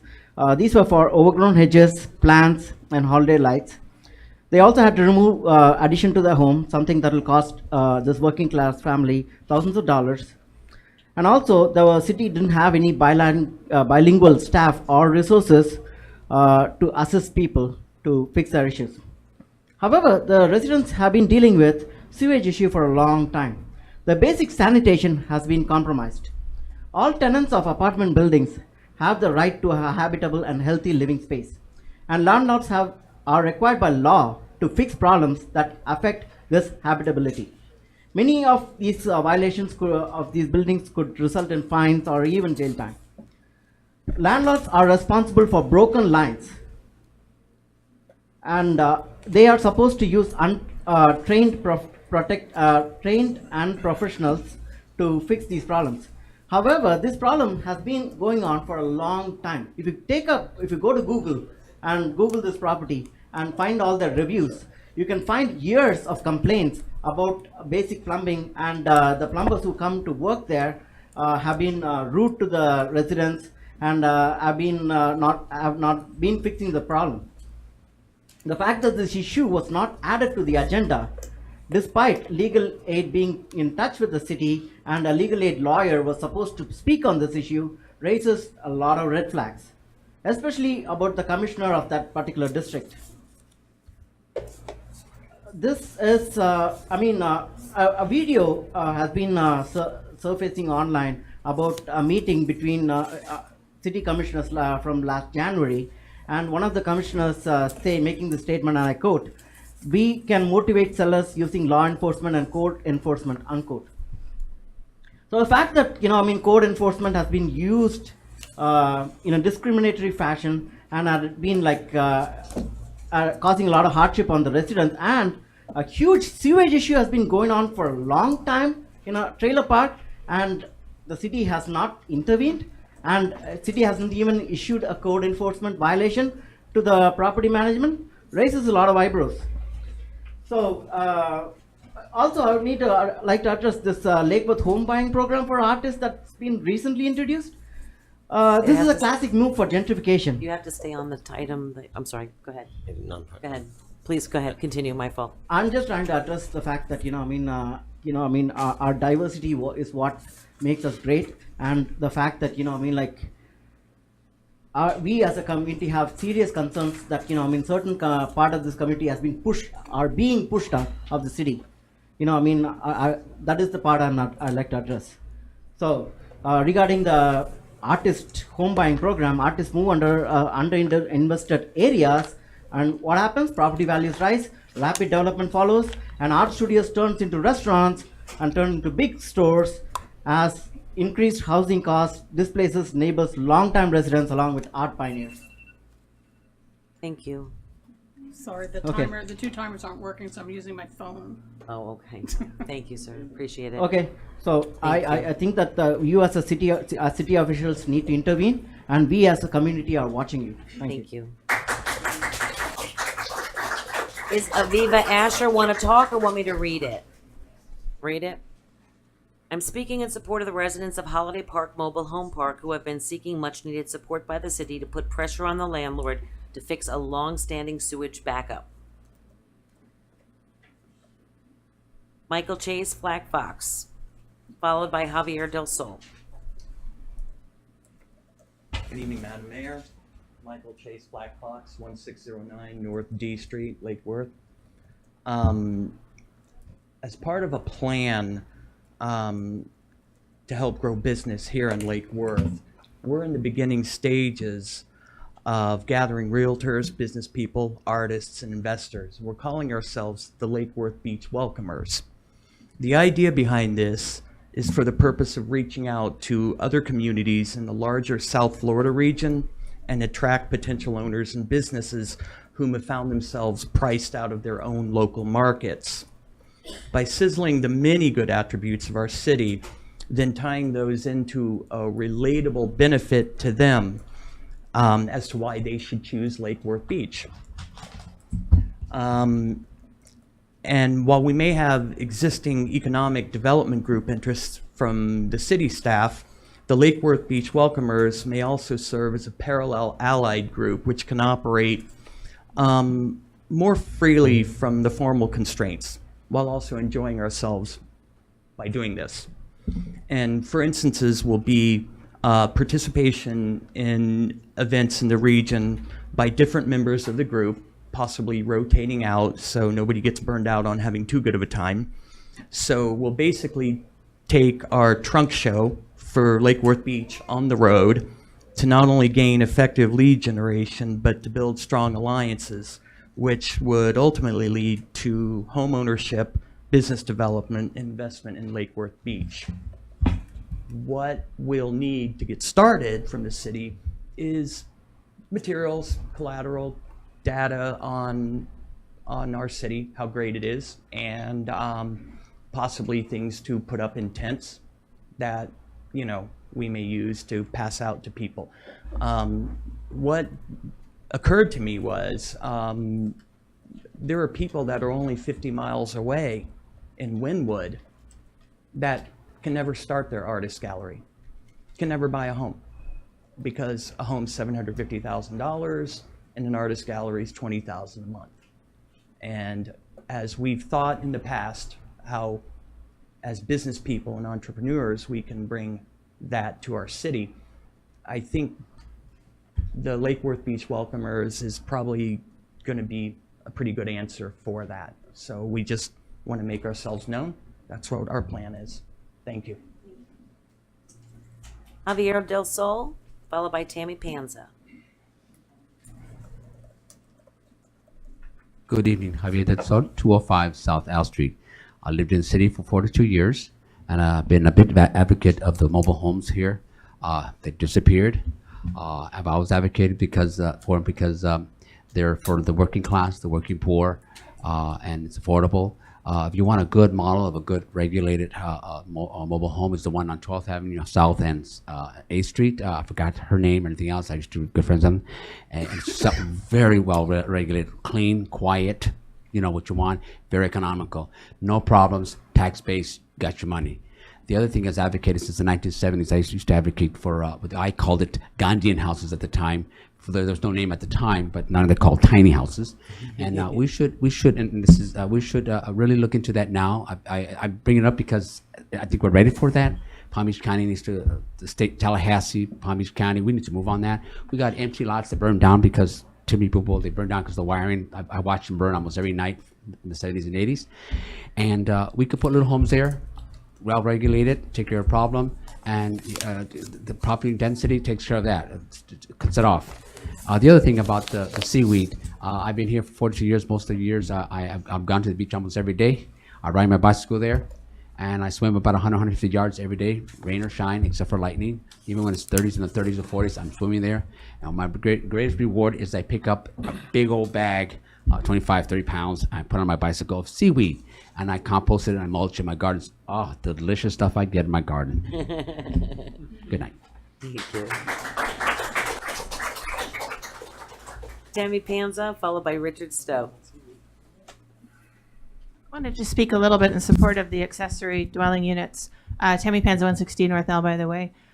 We have slowly and methodically and sort of insidiously legislated our accessory dwelling units out. That which is old has become new again. The micro condos were kind of taken out of our land development things that we have been doing recently. We're also doing a strategic plan workshop that's coming up. I would like to see the granny flats, the in-law apartments, the accessory dwelling units acknowledged and accommodated for. I don't want to see them slowly written out of the code, which they have been. They've been. We've tried to make new overlay areas over where those are. We've taken them off. We can't rebuild them in some cases. And it just seems like they're not getting acknowledged when the tiny houses, we don't need tiny houses, we have tiny houses. We could add micro condos if it ever gets to that point, but the small units would also help the tenant issues that we have. So we need affordable rent units, which would help elderly people, disabled people, students, the working poor. Also, communication. I think it's really pitiful that our website has been down for so long. I acknowledge why it has been down, but I really don't understand how a piece of paper is any more ADA compliant than a PDF. If we ask for it, we should be able to get it. The website or some form of it should be up. I've had people asking me about the Memorial Day events. We had a huge event up at Sunset Ridge that nobody knew about. We don't have the communication that we'd need to. And this extends to permitting. This extends to people moving here, all sorts of things. It's really poor. So I'd like to ask that we make sure that it's up by June 1st and no delays. And we need to improve our communication beyond what it has been. There's stuff on social media that is not spread out to every single web page. We don't have a Facebook page for Lake Worth Beach. You know, there's so many things that we can do to improve it that we are not. So thank you. Thank you. Richard Stowe?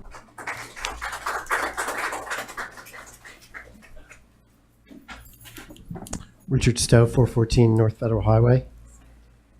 Is to play off of John Stauber's book. Toxic sewage is not good for you. Whether it's in Holiday Park or in a mixed use building in downtown. I also wanted to thank Commissioner Omari for bringing this to the accessory dwelling units to the city's attention, and AARP, there's a concept that staying put, where people who are aging in place in the city, and so this kind of like this fits for both younger people and elderly. So I think it would be a good addition to the city's fabric. But I came here today to really talk about Rachel Carson, because it turns out her birthday turns out it's on Memorial Day. And she wrote 4 books, Under the Sea in 1941, Sea Around Us in 1951. That won a National Book Award, The Edge of the Sea in 55, and then of course in 1962, A Silent Spring, which focused on synthetic pesticides. And that book really ushered in the modern environmental movement. President Carter awarded a Presidential Medal of Freedom after she passed away with breast cancer in 1964. And the Atlantic magazine put together a list of the 100 most influential people in American history. The first 38 on that list are males, followed by Susan Anthony at number 38, or first 37.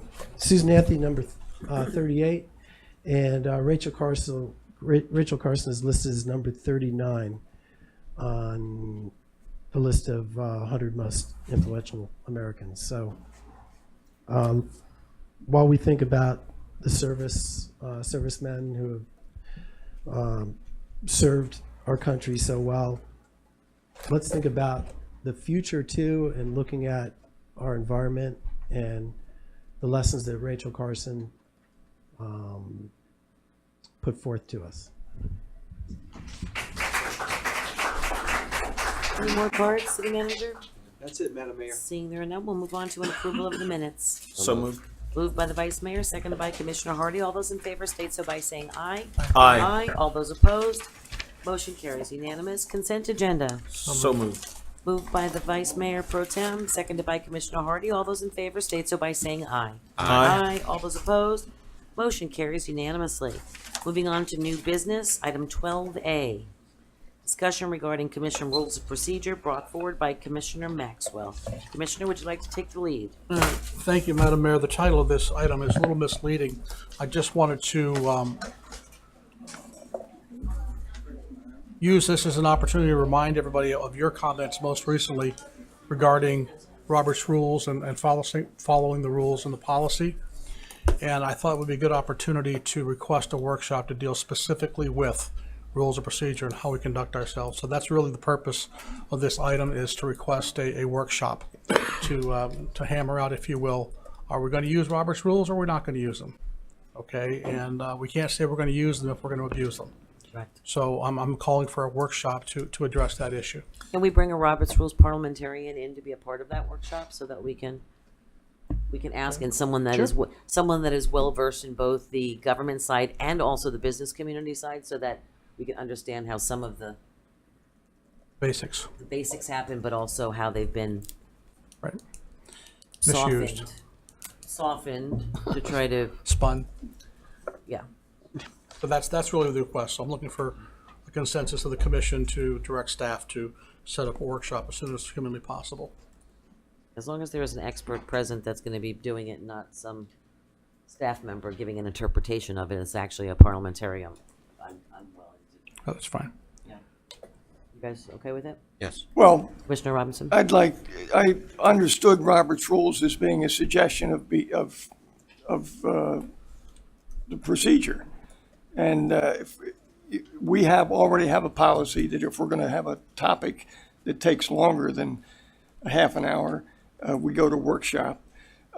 If we're going to get together, set a date, staff, and getting 5 of us together only to talk about the procedure, I wouldn't think it would take too long unless we're going to talk about other topics as well.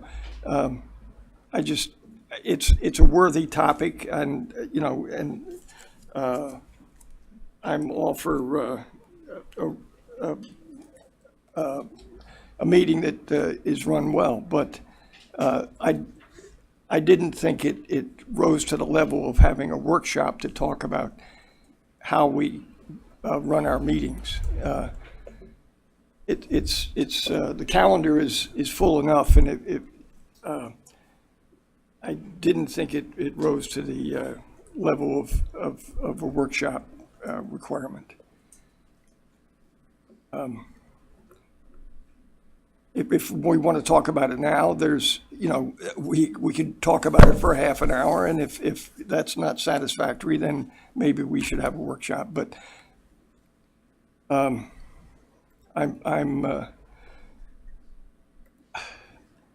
in favor of an organized meeting. I'm not terribly enthusiastic about having a separate date with staff and us together just to talk about a meeting. Commissioner Hardy? I would echo that sentiment. What I'll say is I don't know that this rises to the issue that we have to have a workshop about it. We can each buy a book about Robert's Rules of Order. We can each read said books about Robert's Rules of Order.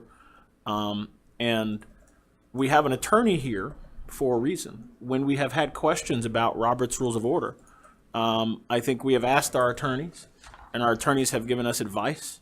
The advice that our attorney has given us in the moment has been good. And, as Commissioner Robinson said, the calendar is very full. We have lots of things to be doing, especially as we go into the budget session. And so I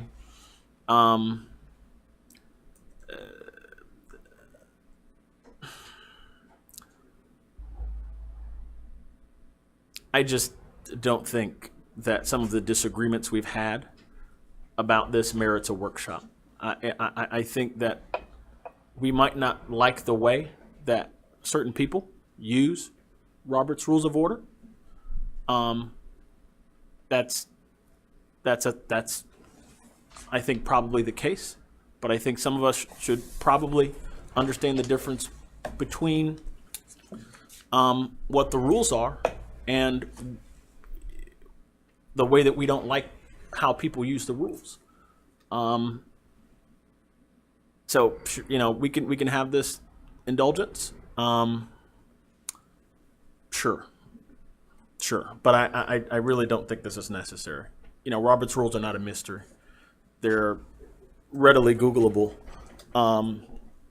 And so, yeah, I won't say any more. Vice Mayor Pro Tem? Thank you, Madam Mayor. Again, the whole purpose is to just familiarize ourselves with Robert's Rules from somebody that's an expert on the subject matter, and I respectfully disagree on some points with both Commissioner Robinson and Commissioner Harder. We are not using Robert's Rules the proper way. Okay, the fundamentals of just how we address an agenda item are completely abused when you stack them up against the way Robert's Rules lays it out. So I think we need to have a conversation about that. Commissioner Hardy? I just want to, Commissioner Maxwell believes that we have misused Robert's Rules of Orders, that we have not used Robert's Rules of Order properly. Does the commissioner have an example that would, you're making a claim. I'm asking for a warrant here. I'm asking for an example of this claim that you've made. I think that I don't want there to get into a match, if you know what I'm talking about, back and forth. I think that all sides and each person could claim that there's been a violation of Robert's Rules at some way, point, or term, or they don't like the way in which something has happened at any given time, including myself. The problem is that I have taken on we put certain rules into place for reasons in the past when commissioners couldn't follow the laws. And in fact, I actually went to the League of Cities and spoke with several parliamentarians at conferences. And I asked, this was a different commission at the time, and I asked, what do you do when your commissioners don't follow the rules? And their answer was, well, they have to follow the rules. And I said, again, what do you do when your commissioners won't follow the rules? But they have to. Again, what do you do? And that was the go-around that I had at that point. So some local rules were established at that time in regards to the length of time that us commissioners take on issues, how many times we would go back and forth on every issue before debate was closed. And those were put into our local rules. When I tried to enforce that with this commission, I was told, well, you can't limit the time I speak, and you have to, this is the time we're supposed to have conversations about, and I got flack. So I've been trying to be very flexible so that people don't feel that they're not being heard. But again, also, we have rules for reasons, not just when you don't like them, because everyone's not going to like the rules at some given point or whatever. Indeed. So therefore, we have to see. I'd like you all to watch how a meeting works following exactly to Robert's Rules. Or I don't know if we could do it in some other way, shape, or form. A workshop would probably be best for you to see a functioning city commission meeting with workshops that obey the rules and actually go through them and debate, know what they're doing on, vote on, do and see how it actually works. I have chosen not to be a stickler to these rules because I believe that we're a different kind of community and have given lots of leeway to the way in which I handle this so that everybody feels included and involved and has a chance to speak. But no matter how much time I give everybody, someone is always going to be hurt by the fact that issue, they didn't have enough time to speak on it because at one point I gave somebody more time to speak on something than somebody else. How do you do that and still be seen as unfair? And this isn't my agenda item, so forgive me, Vice Mayor Pro Tem, I'm speaking my heart on this. How do you're constantly proving as, oh, you're being unfair about this or whatever. Guess what? I go back to Robert's Rules. Boy, you're not going to have a chance to say anything on anything.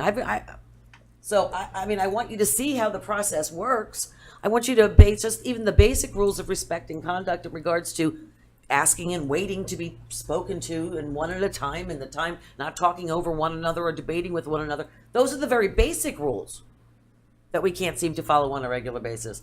I would like to see, what version of this come together with. Let's take a look at the rules that we put in place here on a local level to deal with the opportunity to give people more of a chance to talk or to speak or to be heard. But we can't be going one topic, because this one likes that, we're going to allow them to talk, and then because this one has this, we're going to allow them to talk this time and not to talk. It rotates and it's not consistent, and it's very disruptive.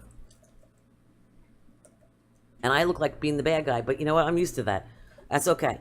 But there's got to be, you can like or not like what I have to say, but at least I'm honest and I'm consistent. Whether you like it or not, that consistency is a very important role that I have here as mayor to the running the meeting. Glenn, did you say? If I could, a little bit of a suggestion. A parliamentarian, I've seen that be helpful, but Robert's rules, you don't have to be wed to Robert's rules. You've Thank you. adopted them. You adopted them, though. Right, you also have local rules. You might be productive to spend time coming up with, I'll call them guidelines, and print those guidelines up very simply for commission meetings. I've heard you debate things like when one commissioner speaks, how many does the next commissioner get a chance to respond, and how many times do you play ping pong back and forth? How many minutes does each person have? If we can sit down and go over what the rules of the road will be for the city of Lake Worth, and then Robert's rules of the fallback, if you don't address them, you may be able, that may be a longer meeting than a half hour. That I could envision that actually being over an hour, because I'd ask the question, okay, how many times should each commissioner get to speak on a topic? And you might say 3, you might say 2, you might say 4, you might say unlimited. But and it's hard to come up with a hard and fast rule, because some issues maybe require more debate. But that's where I see sometimes there becomes concern when topics, and it's hard to be, the mayor is in a sense is the policewoman. You're directing traffic, and sometimes as the policewoman, somebody maybe seems to run a red light, and the other person says, no, it was still yellow, I was going through. So it's that was a good one. I got you on that one, huh? Why does it take a sip of water? Just took a sip of water. Sorry about that. So that's kind of what I've seen sitting up here for the years. And it's not just here. I mean, you're unique, but you're not unique in the sense that many commissioners struggle with this issue of the orderly function of a meeting, because topics become emotional, people get passionate, and everybody wants to be heard. Understandably, that's what you're here for. So if you're going to have that workshop, I know Highland Beach had a parliamentarian. Pam Ryan was at that meeting and said the woman was very good, so you could bring in someone like that. But I'd suggest maybe piggybacking on a local component and what's important to these 5 people. And that's my 2 cents. But then it changes every time you get it. But once you have it, you write it up, and everybody has it, maybe in their packet every week, every time there's a commission meeting. Here are the 10 rules, very simple rules. Right, but rules we of the just road. accepted Robert's rules not a very long time ago as our fallback. We just all accepted Robert's rules as our fallback, right? And then so then the people change on the commission, and then we say, okay, well we don't want to follow that anymore, and that stinks, so let's follow this one now. But I mean, it just seems rules should be rules, like the U.S. Constitution or the state. It just should be. I don't understand. Well, Robert's rules are this thick too, and I think you can probably distill down the 10 most important ones to a couple of pages, and all agree on those, and that'll hopefully eliminate 90% of the issues. You're always going to have that couple of percent where something goes off the rails, but I think together we can get to a point where, yeah, these are common rules, right turn on red, stop at a red light, whatever the rules are going to be, and then it's in writing, and the clerk will have it and pass it out at every meeting, and we all follow and if there's an issue, rule number 3 says this. Right. Rather than trying to find Robert's rules, which is 300 pages, and you got to, figure out, okay, motion to reconsider, there's lots of different nuances in Robert's rules. There are. Mr. Robinson? Is it a fact that Robert's rules is a constitution that we have to follow? No. Okay. You can adopt. No, we just chose to. Okay. You have your rules of procedure that supersede so Robert's rules. It still comes down to just courtesy and deliberation when there's a topic. Are we going to be limited in our deliberation of an issue? I don't see that as being an efficient way to get to the best decision. This isn't there's no shot clock that we have to follow.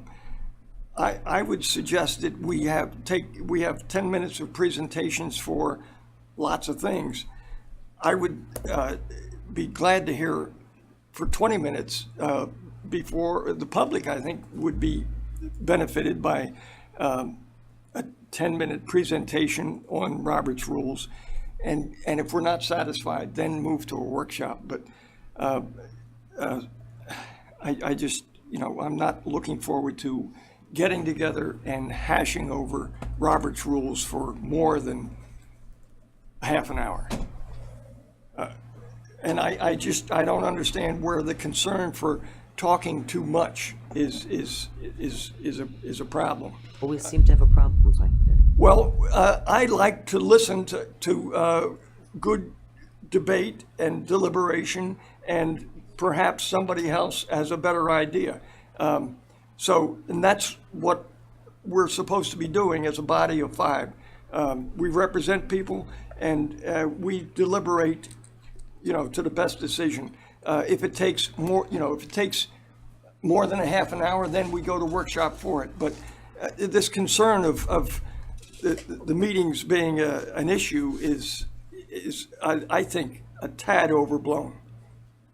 I just want to respond to that by saying that if you feel okay with the meetings going to workshop after a half an hour of discussion, everybody is balked on that already. Every time I try to put something to workshop, you have superseded me or overwrought me or whatever the heck else when I've tried to use that rule in place to go to a workshop after that. So that rule has not been followed, number one. Number two, some people choose to talk and talk and talk and say the same thing over and over again, expecting that if they say the same thing over and over again, we'll change our minds if they say it in a different way. Is that fair to the general public that they only get 3 minutes to speak at a time and we're allowed to let one person, two people, three people speak for 20 minutes on an issue? So if we only have a half hour to talk on an issue and we don't have a time limit for each member of our commission to put input in, so then everything's going to go to a workshop and say I decided that I wanted to take 20 minutes of that half hour time limit. That's not fair to you, the amount of time that you can give before we have to decide to put it to workshop. If everybody decides that it should go to workshop and think that that's still fair, that one person has 20 minutes and the other people don't have any minutes? Commissioner Robinson? If we talk about it for another 15 minutes, we'll go to workshop. So, And I didn't talk. And I didn't talk the most on this issue. Vice Mayor Pro Tem. Yeah, thank you, Madam Mayor. It's interesting. I certainly appreciate everybody's comments about wanting to learn as much as we can about a subject. But, maybe I'm wrong, but I believe that our function here as a commission, as a body and as individuals, is to know the material before we arrive at the meeting and not use this meeting as an opportunity to question staff to learn about the issue so we can make a decision. Okay? Those types of interactions, those types of communications happen on our one-on-ones, okay? They happen with our interaction with members of the community. All of that should be done, generally speaking, not always, but generally speaking, that all should be done before we walk in to these chambers. So an agenda item should not necessarily be an item that's somewhat of a surprise to any of us that we have to glean all these questions or throw all these questions out at staff to learn more about it. We're here to make decisions. You, as the citizens of Lake Worth, elected us to make decisions on your behalf as a representative government.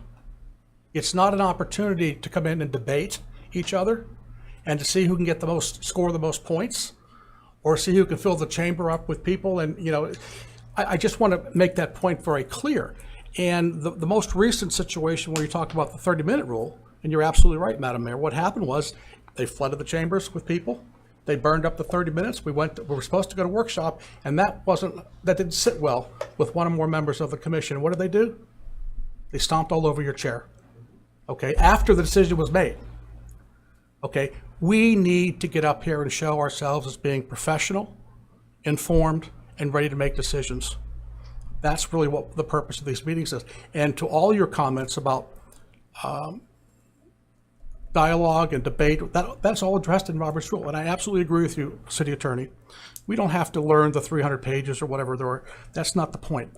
But there are standard cheat sheets that you can find online, 10 or 15 or 20 highlights of Robert's Rules that would serve us well if we had a parliamentarian come in here and break it down for us and demonstrate for us or show us how that works. And my biggest concern, and I did this, Madam Mayor, when you and Commissioner Amoroso were first elected in 2011. I'll not forget this.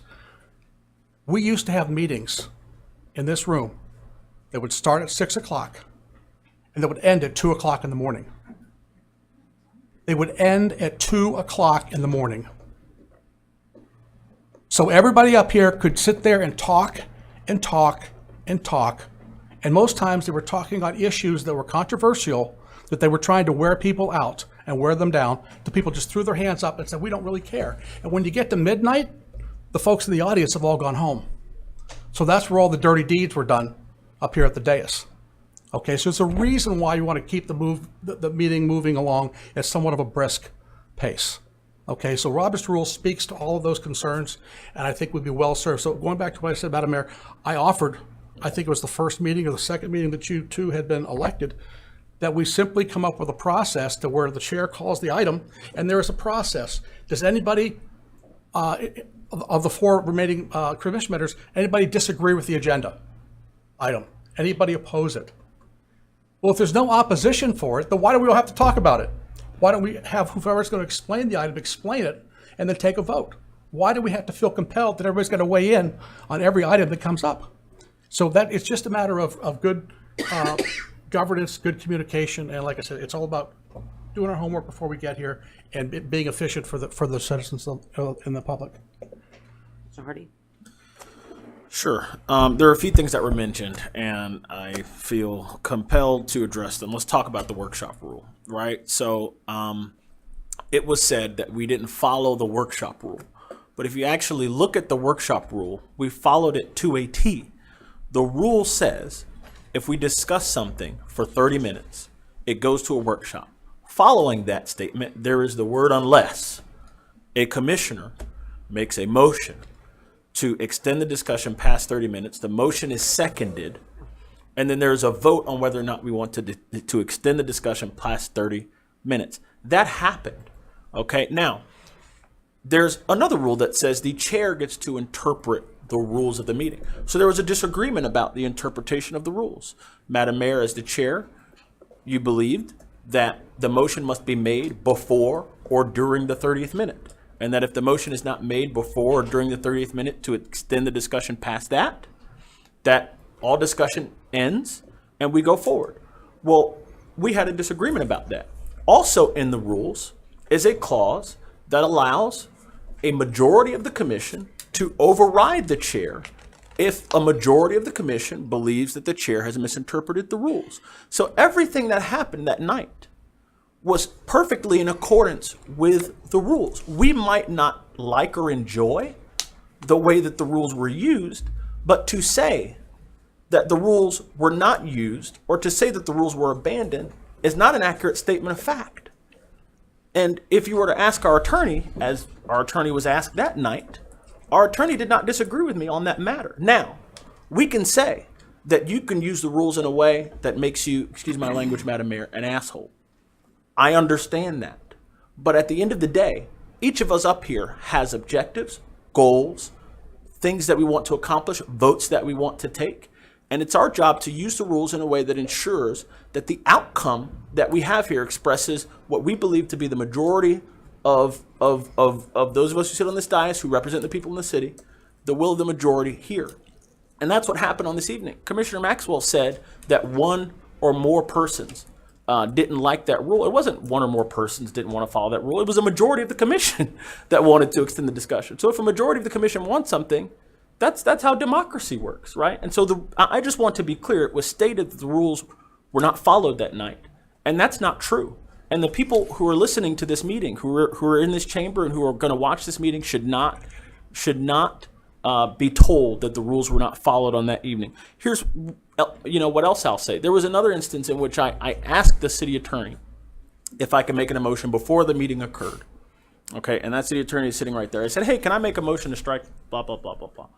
And the city attorney said, yes, here's how you should do it. And I followed to a T the advice of the city attorney who we hire to advise us on these matters. And what followed was very interesting. The way that I used the rule was not the way that we customarily use the rule, right? And there is not in this chamber, in my opinion, a full acknowledgement that there's a difference between what a rule is and what a custom is. We have customarily done things a certain way. Well, when you get new people on the commission, they might want to use the rules that exist in different ways. And as long as they're using the rules, well, it should be okay. And I don't think that there has been a healthy respect for the rules in that regard.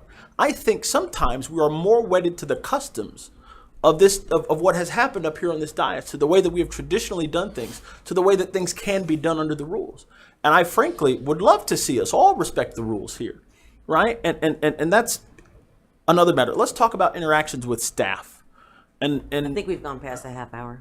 No, we haven't. We have 4 minutes and 27 Okay, seconds. just This is my, and let's this is my talk agenda about. item. I believe I have the floor. For how long? That's By what rules do you play by? Go I ahead. believe I have the floor. Go ahead, sir. Okay. We all have one-on-ones with staff in private in this building where we discuss things that come up on the agenda. You know who's not in those one-on-ones? The public. The public is not in those one-on-one meetings with staff. So sometimes I'll have a one-on-one meeting with staff and I'll ask staff some questions. And sometimes I'll come out here and I'll ask staff those same questions in public, because guess what? The public deserves to know the context behind these agenda items. Sometimes you can't just look at the agenda item and understand why it's on the agenda, such as this one. Sometimes it's healthy to have an exchange where you ask staff, hey, why'd you put this on the agenda? What's your rationale? When did this issue come up for you? And there's nothing in our rules that says we can't do that, by the way. Okay, and I personally don't see anything wrong with this. And the idea that these meetings, and there's like an undertone that we come here simply to vote. And that's not what we come here to do. We come here to vote. We also come here to figure out how we should vote, which is why we debate matters. And we also come here to funnel information to the public. And we do that through our interactions, and we do that through interactions with staff. And I don't think that's inappropriate at all. And I think that there might be some members of the public who would be quite disappointed if we, in order to get the meeting done quickly, just decided to stop. Now I see people are looking at me. Well, I'll just stop here. But that's important. Wow. Talk about revisionist history. I'm not going to let this one go by. The particular instance we were talking about, Commissioner Omari, the mayor had decided there was going to be a workshop, and then we we agreed to take a recess. It was after the recess that you came back and decided, oh yes, sir, you might want to go back and review the tape. Okay, that's exactly what happened. So it wasn't like the mayor said, I'd like to take this to a workshop, and you said, no, I'd like to extend the meeting. That wasn't at all what happened.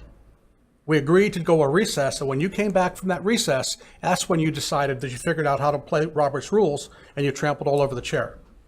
So just for you talk about the listening public, well, I do want to make sure we're clear on that, because I don't want anybody walking away thinking that I misunderstood, if you will, what happened that evening. That's a Look, long 4 minutes, isn't it? it's a very long 4 minutes. This is my 1 minute, agenda item. 29 seconds. Could I make a motion to extend the conversation? For all the reasons that every one of us have expressed here this evening, validates my request to have a workshop for Robert's Rules. We need to have something. We're not going to be able to, I don't think, as a body, to come up with our own hybrid set of rules.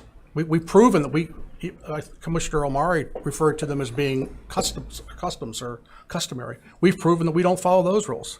I think it's much better that we look to something that is universally used throughout most agencies, most nonprofits, most committees, and that's the basics of Robert's Rules. I think we're well served, and I think the public is well served by adopting those rules. Thank you. Yeah, I would just like to say that, I'm sorry, you made a motion, Commissioner Robinson? Well, in the interest of not having a workshop, I would like to continue this conversation just a little bit longer, that maybe we can agree to understand that we need to follow Robert's Rules of Order, need to understand that we're going to disagree, understand that we are the only ones that are really impacted by the Sunshine Law. When you can go out and get all your each of us can go out and get all the information we want from the public, but we can't talk about it amongst ourselves until we get here. And that seems to upset everybody else. So I'm quite comfortable in. You made a motion to extend the meeting? Second. You have a second. All those in favor state For how so by. long? Huh? For how long? For another 30 minutes. You have We've got a motion, we've got a motion second. and a second. Is so there we- conversation? No. If you have a motion and a second, is there not conversation? May I make a motion to amend the motion? Oh, this is ridiculous. This is a I'll travesty. I'll just put a time limit. Excuse me. This is within the rules. This is what we're talking about. Yeah. I can I'm make a glad you guys motion to reviewed- amend the motion. You might not like it. These are Robert's but rules. this is perfectly. This is exactly what I'm talking about. The difference between a rule and a custom. May I make a motion to amend Herman's motion so that we put a 5-minute time limit on the extension, Do you have a second? so that we extend it 5 more minutes. Nothing past 5 more minutes. We don't need to discuss this another 30. Do you have a second? Second. Second. Now, does he have to amend? You have to. I'll amend. And this is I hate to say this, but this is a good example of the dysfunction that we have. Thank you. Thank you. You know, and I'm not sure whether technically a motion to amend or a motion for a new motion. I could easily say, like I can say anytime, I failed to recognize the motion. If I wanted to be a real, That's right. But I if think I wanted to be a real jerk, I could say and to I know- anything. I failed to recognize the motion, and the conversation's over. I know you don't want to do this at a workshop, Commissioner. Well, but I don't but really mind, think but it's here's- just I don't think feel the that it's pro- necessary when we can, you know, the objection It's of obvious. going It's back. so obviously necessary. Well, no, when we have to revisit history, when I just don't understand why we can't talk about moving forward. But a parliamentarian may be able to help, because you're getting into the nuances of Robert's rules, where a motion to amend versus a motion to, a substitute motion, basically. Well, excuse me. I now have to, as the chair of this meeting, I've got a motion to amend and a second on the motion to amend. So now, what am I doing? Am I calling for a vote on that? Because we have 2 motions. A motion's been made while a motion is still in progress. And those are the things that are happening on a consistent basis that make absolutely no sense to me. Right, and those are the things that cause. So I've got a second. Do I have to actually call it now? So we've got an amended motion for 5 minutes and a second on that amended motion, for 5 minutes. All those in favor state so by saying aye. Aye. All those opposed? Aye. Nay. Okay. I'm sorry, we've also, this item is.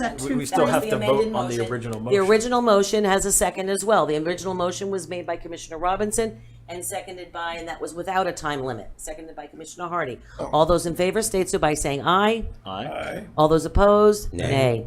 Okay. So both motions fail. So basically, we must move to a workshop on this item. Thank you. All right, City Attorney, do you have a report? No, ma'am. City Manager? Yes. Yes, there's a workshop. Just a quick update. We've gotten several questions from the commission as well as the public about the dreaded sailboat that's impaled itself upon the jetty at Bryant Park. We've been working with the Sheriff's Office, Fish and Wildlife. I know that our attorney, Christie, attended a hearing, was it today? Tomorrow morning. Tomorrow morning. We're trying our best to find a way to get this boat removed, especially before the 4th of July. These usually take quite a bit of time to go through the legal process, as well as the fact that people are saying, well, why don't you just go ahead and remove it? Well, we understand from the experts that are taking care of the legal side of this that we'd literally have to hire a barge to come in and lift it off because it's impaled itself in such a way, and it would be quite expensive. The most we could hope for, which is not a certainty, is maybe some refund at some point in time from Fish and Wildlife as part of their removal funds, but it's not guaranteed that we'd be paid back in full. And of course, we don't have any of this budgeted. So we're doing our best to figure out a way to be timely, to get the responsible parties to take action as quickly as possible, and hopefully I'll have a date for you on that. Want to remind everybody that Thursday, the 23rd, is a workshop on our strategic plan.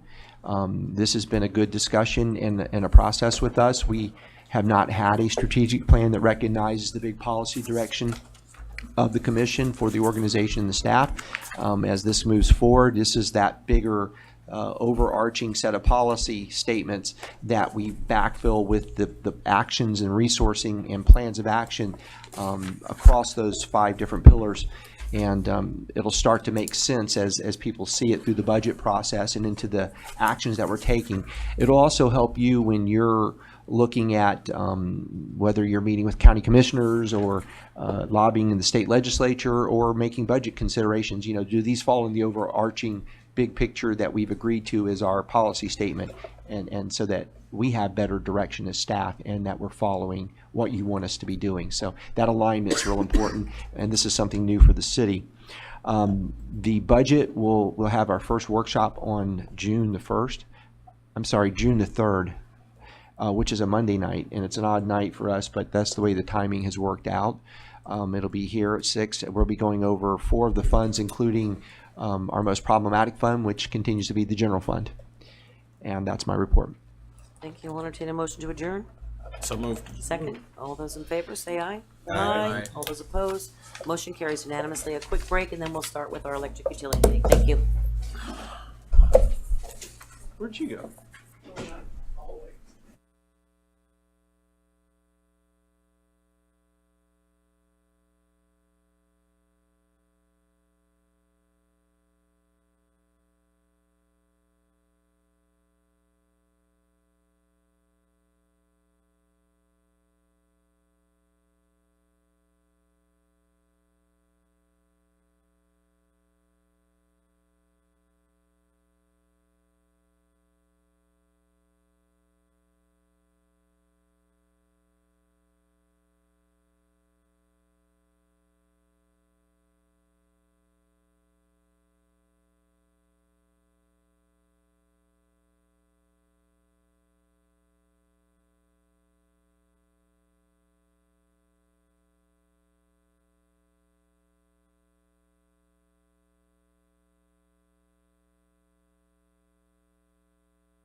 Are you ready, Madam Clerk? I am ready, Madam Mayor. It's 8:22 and we're live. Let's call this Tuesday, May 21st, Electric Utilities City Commission meeting to order and ask the clerk to call the roll, please. Mayor Pam Triolo. Here. Vice Mayor Andy Amoroso. Here. Commissioner Scott Maxwell. Here. Commissioner Omari Hardy. Here. Commissioner Herman Robinson. Here. Are there any additions, deletions, or reordering? There are not, Madam Mayor. Thank you. No presentations. Public. So We're doing the pledge. Oh, excuse me. Yes. Pledge of Allegiance led by Commissioner Hardy. Pledge allegiance to the flag of the United States of America, and to the republic for which it stands, one nation, under God, indivisible, with liberty and justice for all. Additions, deletions, reordering. There are none. Moving on to public participation of non-agenda items and consent agenda items. We have none. Seeing there are none. Approval of the minutes. I'll entertain a motion. Moved by the Vice Mayor Pro Tem. Second. Seconded by Commissioner Hardy. All those in favor state so by saying aye. Aye. All those opposed. Motion carries unanimously. Consent agenda. So moved. Second. Second. Moved by Vice Mayor Pro Tem, seconded by Commissioner Hardy. All those in favor state so by saying aye. Aye. All those opposed, motion carries unanimously. New business, intent to participate in the potential Florida Municipal Power Solar Project 2 at a participation rate of up to 20 megawatts of output. Do I have a motion? So moved. Second? Seconded. Thank you, Madam Mayor and Commissioners. Make a brief discussion or provide a brief discussion of this item. By the way, Ed Liberty, Director of the Electric Utility here at Lake Worth Beach. This item is obviously for 20 megawatts of solar. To give you a little background, the city is already participating in FMPA solar or municipal solar phase 1 for 10 megawatts. So we're on board for that. That project is underway. Just had a favorable ruling by FERC, the Federal Energy Regulatory Commission, with regards to the interconnection application and the transmission service application, which should help prevent that project from being delayed too far out. So as we all know, NextEra, an arm of NextEra, is a developer of that project. FMPA is the buyer of the power, and then as a member of FMPA, we're a subscriber to a 10 megawatt slice of that project at what they refer to as the point set site. So that project is scheduled to come online mid-2020. It will likely be, I think, delayed. We're hearing about that or talking with FMPA that might be delayed a few months, but we do still expect it in 2020. There was so much interest in solar and a changing, evolving marketplace with prices coming down further that we limited our participation in the first offering to 10 megawatts. And this body suggested, might we be interested in taking more at some point? Absolutely, yes, we were. We decided that we would wait to see what the next round, if there was a next round, what that would look like. So here we are in the next round. A few months ago, I was contacted by FMPA and gave them a non-binding expression of interest on my part of 10 to 20 megawatts in what they call phase 2. They made similar calls to all of the FMPA members, and they got expressions of interest for up to 140 megawatts. Each project is limited to 74.5 megawatts in size. So if they go above 74.5, they then seek to develop a second one. So they have almost enough to do a second project if everybody votes to go with the upper limit of what their utility director may have given as an early indication. I don't know if you should have all had the attachment which gave what every city expressed an interest. And you can see that I expressed an interest for 10 to 20. Since then, we've done our modeling, looking at all 8,760 hours of the year, looking at our base entitlements from St. Lucie and Stanton, our own solar project, the coming FMPA Municipal Solar Phase 1, and then modeling all that in, saying, how many megawatts can we realistically take into our system without displacing anything that we've already bought before? And then we account for the fact that Stanton and St. Lucie may not operate every hour of the day because they are economically dispatched. At least St. Lucie operates pretty much base load when it's available, but Stanton is an economically dispatched unit, and it allows us to see when we can fit more megawatts into the system. We also use a relatively modest load growth assumption of 1% or less on our total kilowatt hours. So what the model shows is that we can accommodate 20 megawatts into the portfolio without really upsetting the boat and having bought too much, if you will. We also look at it, recognizing this is a 20-year agreement. We know that some of our assets will not be around 20 years. So, for example, the Stanton asset would be a good one to look at. There's no published retirement date.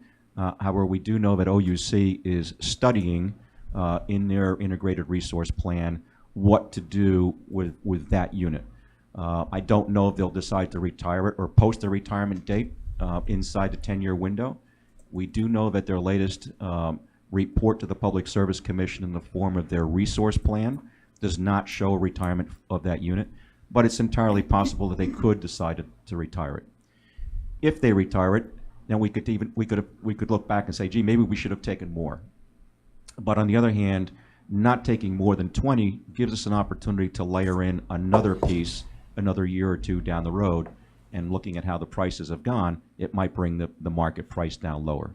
So if you will, we're building a laddered portfolio with staggered maturity dates, and when these projects come online and then would taper off, and at decreasing prices. So this project, what we can say publicly, what FMPA has offered publicly, is expected to come in at a price of $35 a megawatt hour, or 3.5 cents per kilowatt hour. Most of us think in terms of cents per kilowatt hour.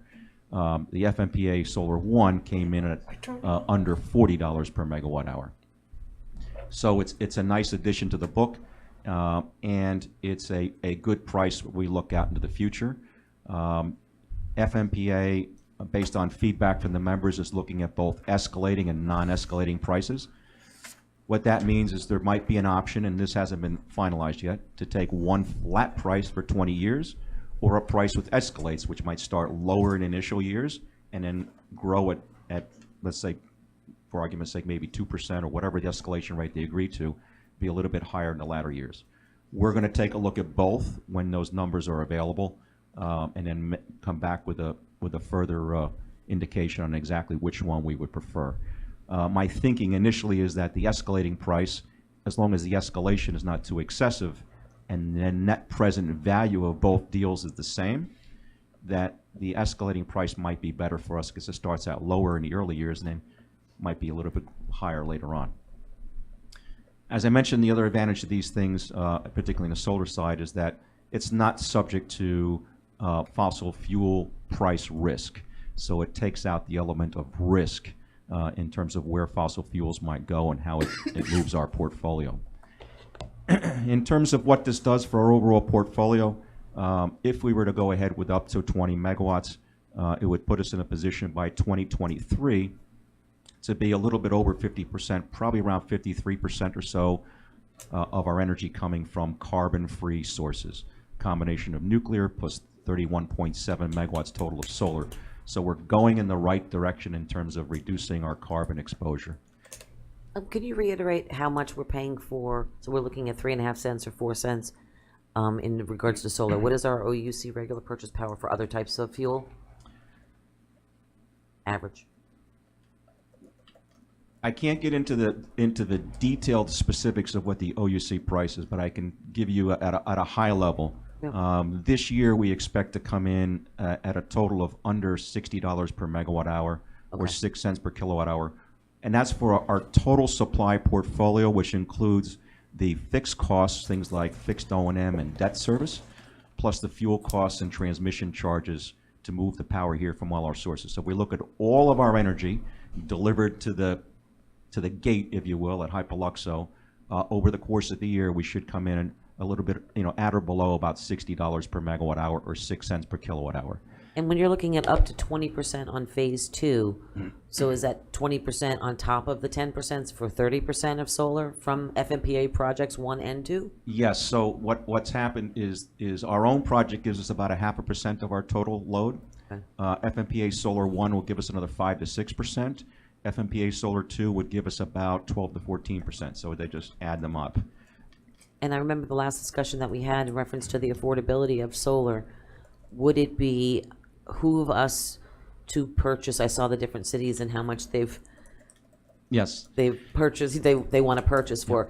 I know that there's a risk on both sides of the equation as to whether or not we get too much.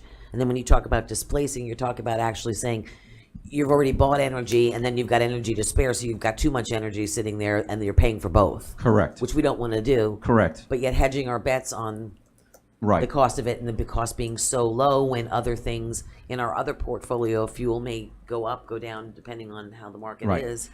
And there actually are some times of the day, particularly in the overnight hours, not even looking at solar, based on the decisions that go into Stanton and St. Lucie many years ago. There is the possibility that during the months of, let's say, January, maybe into February a little bit on the overnight hours, we might have a little bit more energy coming at us than we have a need for. But that assumes that the generation resources that we have are running at 100%. The likelihood of that happening is slim because that's typically when the outages may be taking place through overhauls or the units are not dispatched because the cost is so low in the market, so they're not running anyway. So the risk is very, very small in those hours. Okay. Commissioner Hardy? Thank you. Before I tell you good job, I just want to ask, when you model this out and you're calculating the net present value, I understand what the cash outflows would be, right? The payments that we would be making to FMPA. What would be the cash inflows? You know, would it be the money they would make, obviously, reselling this power to our residents? No, but the net present value of the cost is all we're doing. So we take all of the payments that we would make for the power. So it would be negative. It would be, let's say, for example, it would be a fixed, I don't have the number off the top of my head, but let's assume for the moment, let's pick a number of 10 million, just for sake of discussion. Sure. Let's say we look at FMPA Solar 2, and we look at the 20 megawatt tranche at the price that we expect to take it at, and we layer that out over 20 years. Right. And do a net present value of that stream, and we discount it at our cost of debt, for argument's sake. Okay. And we come up with a net present value of, pick a number, 10 million. But that would be a negative number. I mean, correct. It's a negative. Okay. It's a negative number. It's an expense. Right. Okay. So I guess, and this leads me to my actual question. So could you go into why, let's say they don't give us two deal structures where the net present value is the same. Let's say they give us two different deal structures where the net present values are different. And typically, if the present value is negative, right, you would take the smallest negative number, right? So why would we deviate from that rule? I understand we might have good reasons, but could you explain what would be some of the things that you're thinking about that would cause you to take a deal where the net present value might be more negative than less? I probably wouldn't. I would go for the deal that has the same net present value with escalation or without escalation. So that would say that the escalating price would have to be, let's say for argument's sake, that the price is $35 a megawatt hour, sure, flat, no escalation. I might be willing to look at a price that starts at, let's say, 31 or 32, but might grow to be 38, 39 in the later years. The net present value of both would be the same. Okay. But the initial years would be lower in price. So I would not be willing to pay I would probably not recommend paying a premium, in other words, to go more negative for the sake of having it lower in the early years. I wouldn't do that. Okay, and so I guess that what that's telling me is that you have a lot of negotiating leeway as far as how these things are put together. They're not just giving us, hey, you get this structure, this structure. There's a lot of negotiation happening, and as far as the rates in any deal that we have some escalations, there's a lot of negotiation happening there. So we could present them two different structures with the same net present value there. Recognizing that we're just one of many FMPA members who are interested in this. So sure, I've made my desires known to the committee that's working on this, and it's been discussed as a board. But the committee that's now going to meet with the short list of suppliers that are being interviewed to come up with the final, they know what the membership would be interested in. Okay. My suspicion is, and this hasn't been discussed publicly yet, is that it's unlikely that one member would get an escalating price and another member would get a fixed price. My gut tells me that everybody's going to get the same fixed price or the same escalating price. And my suspicion is that what will probably happen is they'll come back to the members who are interested in saying, this is what we've narrowed the options down to with supplier A, B, or C. Which one would you prefer? And then the group would make a suggestion or recommendation or even vote on it. Ultimately, the decision would go to the executive committee, the FMPA, to make the decision. Okay. Now I can say excellent job. Really, first of all, appreciated the way that you handled the first phase of this. And I'm really appreciating that we're getting the opportunity to get a second phase of this at what is apparently cheaper than what we're paying for phase one, potentially. So very appreciative. We've got a motion on the floor in a second. Let me just add one more thing too, that the prices that I gave you, for example, for power, there's a fixed and a variable component. So the energy component only is a fraction of that $60. And also on these long-term 20-year power purchase agreements, they are financeable instruments for the entity receiving them. So these things come with liquidated damages, contracts, production guarantees from the supplier, much as we did in solar phase one. So you have a kind of a bankable instrument that we know that we can plan on for the future. We know that it's going to be there, and that there are proper contractual guarantees to make sure that that power or something in its place will be there at that price. So it's more than just finding energy on a day-to-day or week-to-week basis. It's something you lock into the supply portfolio for 2 decades. And Ed, as I asked you before, in our meeting, would it be of an advantage to us to buy the extra 5 like Keys did in regards to having that fixed price? Yeah, I'm not familiar with the Keys portfolio, but they did opt for 25 is my understanding. I heard that at the last meeting. I think if we knew for sure that Stanton was going to retire, let's say in the next 3, 4, or 5 years, right, I would probably go for more, because we'd be looking to replace that. Certainly, if and when Stanton retires, we're going to be looking to replace some of the capacity that Stanton represents. These power purchase agreements also give us the ability, we believe, to take a portion of it as capacity. So we're not just getting energy from it. There's a possibility that we could take some capacity credit for, which has even further economic value to us. So if we could take more, I'd be the first one here to ring the bell and say, I just, I'd love to make you happy on that, but I don't want to just stretch it. No, I appreciate what you've done. Good and job. go a little further. Good job. We've got a motion on the floor in a second. All those in favor state so by saying aye. Aye. Aye. All those opposed? Motion carries unanimously. I'll entertain a motion to adjourn. So moved. Second? Second. Second. All those in favor state so by saying aye. Aye. Good night, everybody. Thank you so much.